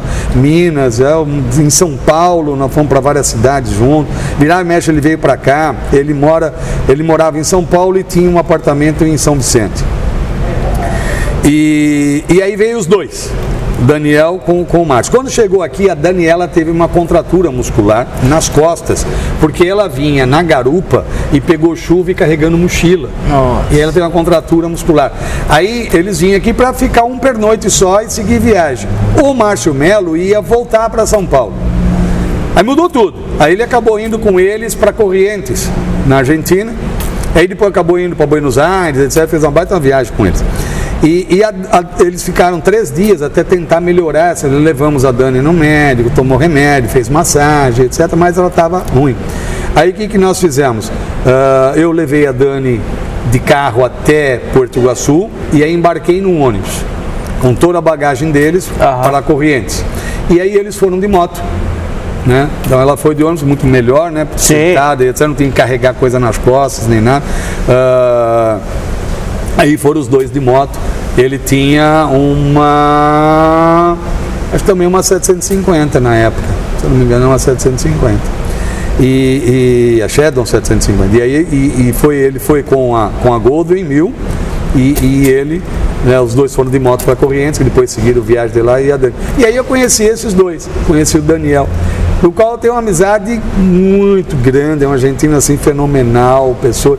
Então são irmãos que a gente vai fazendo, como, cara, não dá para citar, fazer a lista aqui, eu vou acabar deixando nomes. Eu citei alguns por causa de contar algumas histórias, mas eu tenho, por exemplo, um irmão que é o Renato Lopes. O Renato Lopes é um baita de um viajante, autor de 3, 4 livros de viagens. Se tiver a oportunidade de ver algum livro do Renato Lopes, leia. Ele é detalhista, ele apresenta onde ficou, como é que foi, tem fotos, etc.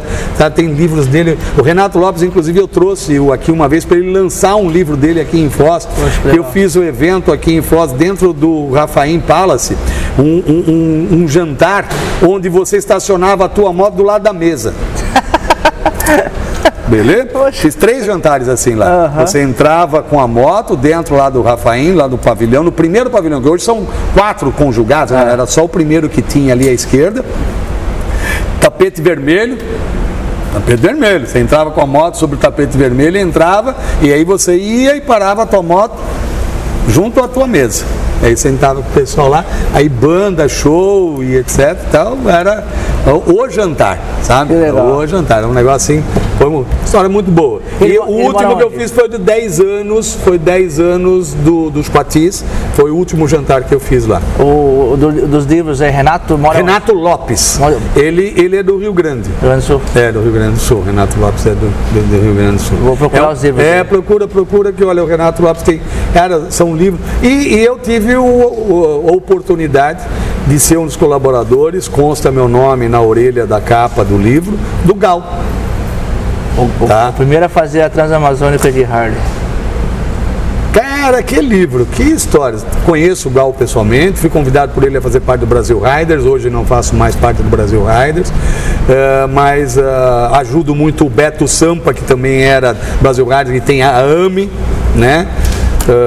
Que é uma entidade também maravilhosa e faz coisas assim. Já tive a oportunidade de ser entrevistado por ele, também tem um programa também na internet entrevistando motociclistas e etc. Então é o Beto Sampa, que recentemente sofreu um acidente, fraturou a clavícula. E aí eu conheci, tive a oportunidade, junto com outros grandes amigos, a bancar parte dessa edição, desse livro do Gal, sabe? E é uma história incrível, né? Cara, o que ele fez ali é muita coragem, muito peito, eu acho que eu faço algumas coisas, mas ele foi além. E o Renato Lopes é um baita de um cara que hoje, inclusive, organiza para algumas pessoas viagens, justamente por conhecer, por saber onde o hotel que ficar, onde abastecer, quais são os principais. Porque ele faz os passeios e ele relata que é interessante. Muita gente vai para o lugar e ele morre ali, né, num lugar, né? Não, ele acaba fazendo um tour na volta, conhecendo outras cidades, outros pontos. Então, os livros dele nos reportam a isso. Ele tem algumas dificuldades que a gente aprende nessas dificuldades dele, né? Mas o importante também são os relatos de onde ele foi, onde ele ficou, quais são os pontos turísticos que vale a pena, a documentação necessária. Então é legal, porque você precisa saber do seguinte, que essas viagens que a gente faz, apesar de países da América do Sul, cada país tem um critério. E além de que você sempre tem que buscar ter no teu bolso a moeda do país. Nem que seja na aduana, quando você entra, você procurar um câmbio e se estabelecer ali. A grande moeda para todos eles, se você vai, é dólar. Então, o ideal é que você tenha um pouco de real no bolso, mas que você, para viagem, você coloque dólares no bolso, porque aí é mais fácil de você fazer a câmbio em qualquer desses países. É interessante também, sempre que você viajar, os países da América do Sul, do Mercosul, que são do Mercosul, aceita a tua identidade com até 10 anos de emissão. Então nenhum deles vai recusar a tua identidade. Eu falei identidade, porque muita gente confunde a CNH com identidade. CNH não é identidade, é CNH, é a identidade. Então leva a identidade com emissão de até 10 anos. Você não vai ter nos do Mercosul, mas nem todos os países da América do Sul aderiram ao Mercosul. Portanto, aí não adianta você programar a tua viagem para um país que não aderiu ao Mercosul para ir com a identidade. Aí você tem que ter o passaporte, e o passaporte tem que estar válido, não adianta você ter o passaporte vencido. Então, sabe, o pessoal que vai sair em viagem, ele tem que olhar essa documentação. A moto tem que estar no seu nome, tem que estar para você não ter dor de cabeça, mas se você quiser, você pode viajar com a moto no nome de terceiro, desde que você faça uma escritura pública de procuração para a condução daquela moto. Então, você pode viajar com a minha moto, não tem problema nenhum. Eu vou no cartório contigo e vou fazer uma escritura pública, tá? Autorizando a você a pilotar a minha moto. É uma procuração para condução de veículo automotor. Tem que fazer essa procuração. Aí você consegue entrar nesses países com esse documento. Mas se tiver no teu nome, você não vai ter dor de cabeça nenhuma, tá? Então, outra, vacinas. A gente tem que ter as vacinas. Não tem jeito, tem que ter. E qual é a carteira que serve? É essa carteirinha da tua cidade? Não, é a carteirinha da Anvisa, é aquela que é amarelinha. Então você tem que pegar ou a carteirinha ou a certidão, a declaração de vacinação que a Anvisa lhe entrega, que senão tem país que não aceita se não for a da Anvisa. Então, cara, vai viajar outra, veja para os locais que você vai, veja as distâncias. Um grande pecado do pessoal que sai de moto é a pane seca, porque ele não verifica distâncias de uma cidade a outra e postos de combustível. Ah, eu fiz de carro, tá bom, carro vai ter uma autonomia diferente da moto. E outra coisa, a minha experiência diz o seguinte, nós temos 2, ou 2 horas ou 200 quilômetros. Às vezes você pega uma estrada muito ruim que você não consegue rodar 200 quilômetros em 2 horas, tá certo? Então é 2. São 2, ou é 200 quilômetros ou 2 horas. É hora de você parar, esticar. Ah, mas eu aguento mais. Cara, não teste seu corpo ao limite. Não teste o corpo. Na condução de moto é o prazer, é a alegria, não é o risco, é a adrenalina do andar de moto, não de se arrebentar com a moto. Então, 2, deu 200 quilômetros, você está chegando, bem provável, na reserva da tua moto. Algumas motos andam um bocado mais, mas você para, abastece, deixa a sua moto regular a temperatura dela, baixar a temperatura, você esticar a perna, de lá fazer um xixizinho, se hidratar novamente. Isso aqui é importante na condição de moto em viagem. Hidratação. A hidratação, ela chega a ser mais importante até que a alimentação. A alimentação, eu digo inclusive o seguinte, se você vai tocar manhã e tarde numa viagem, o ideal é que você não almoce, que você faça a cada parada pequenas alimentações, de preferência com fruta, ou então um queijo quente, um misto. Evite coisas muito gordurosas, se puder evitar que seja misto quente, sabe? Você come um pãozinho de queijo. Outra coisa, nessas paradas tem muita coisa de fritura, evita isso e evitar a quantidade. Então é preferível que a cada 2 horas ou 200 km você coma alguma coisa, você não vai sentir fome na viagem toda, tá? E não vai lhe dar o que é o problema, que é o seguinte, você comer muito, depois você tocar. Você normalmente acordou cedo. E nós, não tem jeito, rapaz. Ontem, sabia do meu compromisso cedo contigo aqui, mas eu fui dormir 1h da manhã. Entendeu? É isso. Eu fui tomar meu vinhozinho. Então motociclista faz assim. Mas ele acaba saindo cedo. Ele sai 6 horas da manhã. Antes do sol 5h30, antes do sol nascer, que é gostoso você sair nesse horário. É o melhor horário para você sair. Só que aí você toca e aí teu destino às vezes vai até o final da tarde, aí você almoça, aí você para e enche o bucho. Cara, o teu organismo, ele tende a isso. O que ele vai fazer? Ele vai jogar todo o teu sangue, toda a circulação para o sistema digestivo. Ora, por que eu sinto sono após comer muito? É isso, o teu sangue vai para lá. Na moto, solzinho, comeu, fechado no silêncio cedo, aqui. Fechado no silêncio. Você comeu um monte, o sangue diminui para a digestão. Às vezes pistas que são retas apenas, que não tem movimento, cara, vai daqui para Corrientes, Poçadas Corrientes, 600 quilômetros. Daqui a Poçadas, 300 km reto, de Poçadas a Correntes, 300 km de quase. Não chega a ser tanto. Mas, pô, bicho, se você fizer um negócio desse, você vai dormir, ó. Vai dormir. E eu tenho experiências disso, não comigo, graças a Deus, porque eu sempre procurei controlar, mas tem colega. Eu tenho o Gilson, por exemplo, que numa viagem que nós fizemos para um evento, não foi em Assunção, nem em Coronel Vieira, foi numa outra cidade que estava nos levando, era esse colega que é de Cidade de Leste. Tá? Que é o Denis, é a cidade natal dele, agora vai me fugir o nome da cidade. Mas nós estávamos indo para lá, e aí nós estávamos passando por dentro de uma cidade, tinha semáforo, um pouquinho antes eu vi o Gilson do capacete escamoteável, ele pegar, destravar e erguer o capacete. Aí eu já vi que, cara, o cara abriu para pegar ar, alguma coisa tem. E eu já fiquei cuidando dele, Fechou o sinal, os carros parando e nós atrás, e eu vendo ele seguindo, eu meti a mão na buzina, Gilson, ele apagou. Então, o que é? Cara, levantou cedo, comeu demais, sabe? Apagou, e deu um susto em mim, imagina ele, sabe? E, cara, ele ia entrar na traseira. Nós temos um amigo, Carbone, ele é triciclista, mas é parceiro nosso no Bons Amigos. Ele literalmente dormiu pilotando o triciclo, entrou na traseira de um carro parado no semáforo, se esbudegou, ficou mais de 6 meses com a perna estrupiada, machucou a esposa. Cara, trazer o triciclo foi uma briga, trazer ele de lá para tratamento foi outra briga. Por quê? Porque dormiu. Então, quando a gente fala 2 e 2, ou é 2 horas de pilotagem, ou 200 km, 250, 230, mas ali, não muito. Dá uma paradinha, lava o rosto, come alguma coisinha, se possível levar a fruta, tu leva a fruta, come uma maçã, ou então no local você compra lá uma maçã, uma pera, uma banana, sabe? Se alimenta, água, se hidrata. A gente parece que não, mas dentro da nossa roupa a gente está suando. Às vezes você ensopa, às vezes você não ensopa, mas você sua. Você perde líquido. A tua a tensão faz com que o teu organismo elimine líquido.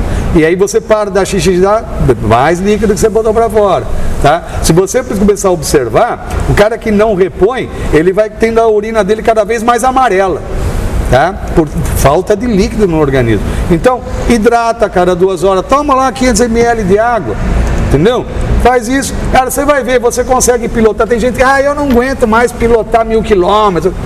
Você passa de 1000 km no dia, passa, mas com esse critério, sai cedo, 2-2, não enche o bucho, se hidrata, você aguenta tranquilo. Só não vai aguentar alguns casos, né? Tem aqueles caras que tem aquelas motos que é feito para ele sentir dor. Né? Não, é verdade. Tem um cara que faz a moto para sentir dor.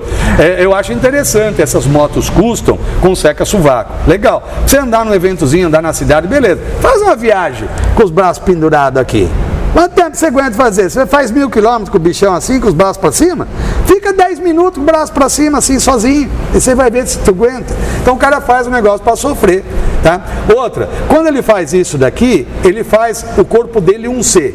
Porque o que ele faz? Ele pega toda moto desse tipo, como é que é? O cara bota os avanços de pedal, bota os pezão para frente. Bota o seca-sovaco, ele fica assim. Isso. O bicho fica um C, tá certo? Quanto tempo você consegue ficar assim, cara? Pensa. Então ele fez para sofrer, fez para sentir dor. Cara, é diferente, chama assim, mas cara, a viagem tem que ser algo confortável, algo para você curtir. Nada contra, é teu estilo, tem problema nenhum. Easy Rider, beleza, vai com Deus, tá certo? Mas é algo que, se não tiver a dor agora, ao longo do tempo, ao longo dos anos, você vai ver o que você fez para a tua coluna, o que você fez para os teus ombros, aí você vai perceber o que é esse desgaste da posição de pilotagem. Então, você tem que se tornar mesmo as esportivas, por exemplo. O que o pessoal tem que fazer na esportiva? A esportiva te joga para frente. Então, normalmente eu aconselho o quê? Que o cara coloca uma malinha de tanque. Por que a malinha de tanque? Estratégia. Eu já tive moto esportiva, GSX 750, F da Suzuki. O que eu fazia? Malinha de tanque. O que eu fazia? Para pilotar, para aliviar o braço, principalmente em reta, eu largava o peito na malinha de tanque, na posição. Então, nisso, o que é? Eu tirava a tensão das pernas, do joelho e dos meus braços. Segurava leve no guidão e botava meu corpo pesado na malinha de tanque. Entendeu? E pilotava tranquilinho assim, sabe? Porque a posição para frente da pilotagem esportiva, né? Você acaba exigindo ou da tua coluna, da lombar, ou dos teus braços. Quem é que vai sustentar nessa posição? Coluna, lombar e braços. Não tem jeito. Você vai estar falando. Tanto é que você pode ver que o cara na esportiva tem uma hora que ele solta um braço, que ele dá uma esticada, ele vem para trás, dá uma esticada, porque ele já está sentindo a lombar, está sentindo a coluna. Então, o truquezinho é a malinha de tanque, cara. Você deita em cima da malinha de tanque. Sem contar que o estofamento das esportivas também é só uma capinha de couro ali, né? Não tem muito estofamento nesse sentido. Não, minha eu mandei substituir e coloquei de gel. Verdade, justamente por causa disso. Porque aqueles ossos do final das nádegas, né? Da bunda, cara, ali chega uma hora que você não aguenta. Você não aguenta. Um outro segredinho para o pessoal que quer fazer viagens longas, dependendo, uma moto esportiva, ou então até mesmo moto street, moto trial, né? Essas BG, né? As Big Trail. Sabe o que é uma boa? Essas bermudinhas de bicicleta. Tem várias bermudinhas de bicicleta que, além de você ajustar na tua coxa, na tua perna, né? Elas têm aquelas almofadinhas embaixo, tá? Rapaz, aquilo traz um outro alívio numa viagem longa. Aquelas bermudinhas de bicicleta é uma boa, sabe? Quem já usou sabe do que eu estou falando, é uma boa. E aqueles que podem, existem várias fábricas, tem o Pedrinho Bancos, que faz bancos assim que são shows. E é antiga a história do Pedrinho. E ele faz hoje, com a parte do assento, com gel. Então, o gel não é esse gel muito mole, sabe? Como é que eu vou dizer? É uma espuma que não é bem espuma, né? Ele tem a sua resistência, ele não é totalmente... Mas ele se amolda no seu corpo e te deixa bem confortável, sabe? Esses bancos cheios de gel. É um investimento, principalmente para quem vai fazer grandes viagens. Isso vale a pena, tá? Então, são confortos em buscar. Você quer fazer longas viagens? Não sofra. Procura o seu conforto. Vestimenta. Cara, sempre. Ou é cordura ou é couro. Tá? Porque antes ralar a cordura ou o couro do que o seu couro. Tá? Outra, capacete sempre com menos de 2 anos de uso e capacetes confiáveis, capacetes de qualidade. Não adianta você pegar capacete bonitinho, casca de ovo. Não serve. Capacete, você tem que proteger tua face, tua mandíbula e tua cabeça. Tem como. Luvas. Tem que ter. Aí os caras colocam luvinha de pano. Pô, pelo amor de Deus, o asfalto, luva de pano, vai tua mão do mesmo jeito. Luva, tem que ser cordura ou couro. Não tem. É isto. Você quer ter tranquilidade e você tem que ter. Foi para a estrada, você tem que ter equipamento. Não adianta você. Você precisa lembrar que não tem paralama, para-choque, airbag, né, na moto. E você precisa lembrar que, por mais competente que você seja, você está num meio onde tem outros veículos e que nem sempre são competentes. Recentemente nós tivemos uma notícia de uma senhora com uma criança em que o cara não habilitado, de carro alcoolizado, na contramão, pegou a senhora com a moto e a criança. Então você tem que estar pensando nisso. Você entendeu? Então você tem que estar com luva, com capacete, com a vestimenta adequada, para que você possa realmente desfrutar da tua moto. Falamos tanto de viagem, embora o programa vai indo ao ar hoje, né? Nós estamos gravando uma semana antes. Vai receber motociclistas, hoje tu vai deixar de ser viajante para ser recepcionista do evento. O que será esse evento que acontece aqui em Foz no final de semana? Cara, nós estamos acreditando que estamos passando essa fase do Covid-19. E nesse sentido, Foz do Iguaçu é uma cidade turística. Nós fomos procurados na UNF para promover um evento em Foz do Iguaçu. Eu falei, bom, sonho, vocês estão fazendo realizar o sonho da gente. Há possibilidade?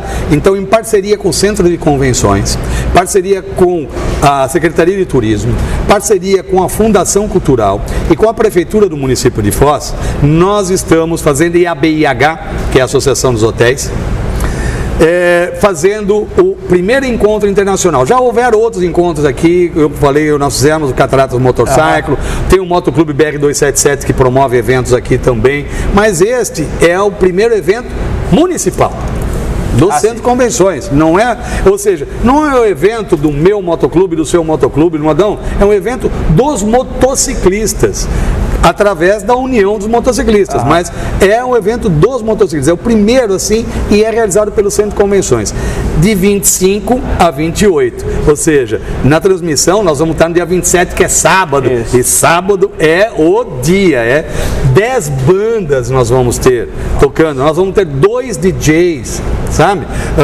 Lógico, as 10 bandas se dividindo de quinta-feira até sábado à noite, 2 DJs, então temos um DJ na quinta e um outro que vai fazer sexta e sábado. Nós vamos ter os expositores, nós vamos ter palestras feitas no sábado de segurança na condução de moto, tá? Pilotagem defensiva e etc. Nós vamos fazer isso no sábado pela manhã, então sábado da manhã inteirinha, nós teremos lá 3 palestrantes que vão falar a respeito disso, lá no Centro de Convenções, entendeu? Nós vamos ter expositores, nós vamos ter os food trucks, nós vamos ter ali exposição da indústria de trailers que nós temos em Foz do Iguaçu, alguns carros antigos. Nós vamos ter uma pracinha para as crianças com infláveis, com brinquedos infláveis, tá? Nós vamos ter o chopp artesanal, nós vamos ter cervejas, lanches, expositores e diversos motoclubes que estão louquinhos para botar sua moto na estrada. Então, nós separamos uma área do Centro de Convenções, nós estamos dando 10 metros quadrados para cada motoclube, se quiser montar uma barraca, ter a sua estrutura internamente no evento.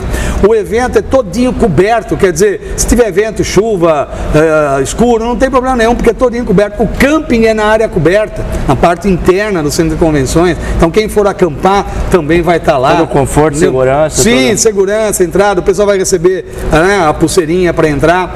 O custo, para você imaginar, nós conseguimos fazer com essas parcerias com os agentes públicos, a entrada vai custar R$5, ele pôs a pulseirinha, R$5. Se ele vier na quinta-feira com a pulseirinha, ele entra quinta, sexta, sábado, entendeu? É R$5 para a pulseira do motociclista, sabe? E aí ele vai lá.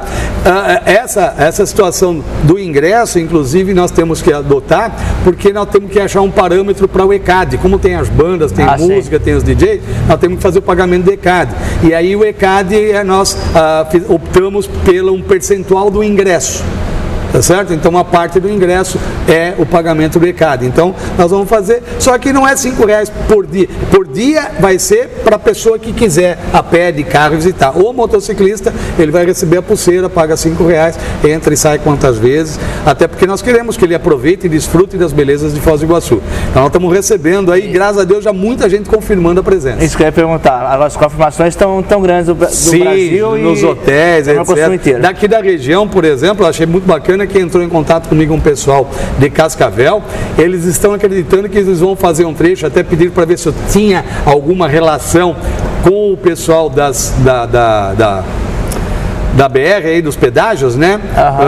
Eu infelizmente não tenho, mas como se oferecer uma outra pessoa, que é o deputado Coronel Lee, se oferecer para nos ajudar, eu acredito que através dele talvez a gente consiga algo, ou de determinar uma cancela só para moto, etc, porque são 2 pedágios, porque eles estão imaginando sair em mais de 150 motos para vir para cá. Nossa. Entendeu? Ali de Cascavel. Então, nós vamos tentar ver se a gente consegue para que eles passem, então, né, nos pedágios de uma forma mais célere, de uma forma mais prática, porque o acesso, quem vem do Brasil é 277, não tem jeito, né? E aí pelas pontes da Argentina e do Paraguai. Bom, Fico muito feliz de ter escutado. Se ficarmos aqui o dia inteiro, vai ter histórias o dia inteiro, né? Nós falamos de 4, 5 viagens só, pô. Eu tenho 40 anos de viagem. Vamos ter que fazer uma parte 2, parte 3, parte 4. Pô, com o maior prazer. Né? Mas assim, ó, fiquei muito feliz porque eu fiz esse canal para entrevistar motociclistas que têm mais histórias de vida sobre a moto do que às vezes eu tenho de vida. Eu tenho 31 anos de idade, né? Então, eu tenho começando, mais, eu tenho 47 de moto. Eu tô começando agora não, tenho 13 anos de motociclismo, sim, mas assim, conhecer pessoas que têm 40, 50 anos de motociclismo, que viveu os primórdios ali, as primeiras motos que vieram para o Brasil, as dificuldades de peça. São dificuldades que eu não passei e eu não sei o que é isso. Mas é legal você escutar, você ter a oportunidade de relembrar isso e contar as experiências para que incentivar os mais novos que hoje está muito mais confortável, a explorar mais esse mundo, né? Sim. Realmente é algo que me deixou, maravilhado aqui, não sei quanto tempo deu, 1 hora e meia, 2 horas, não sei, perdi a noção do tempo aqui, mas eu tive uma aula hoje, eu posso falar nesse sentido, eu tive uma aula de motociclismo hoje. Época Realmente eu agradeço. Eu que agradeço a oportunidade. A ter aceito o convite, que foi sensacional. Sim. Valeu. Valeu, galera, até a próxima, um abraço, valeu. Tem muita história. A época em que começou com as lambretas, eu tive uma lambreta, tive 2 Vespa, entendeu? Uma delas eu cheguei a instalar no porta-luvas dela, eu instalei, fiz com carpê, etc. Instalei um TKR, cara preta, um amplificadorzinho Tojo, com 2 alto-falantes e um tweeter, ali no baúzinho, lá na frente, uma anteninha transistorizada. O pessoal olhava assim, pô, moto com som? Então, era a minha lambreta, tinha som naquela.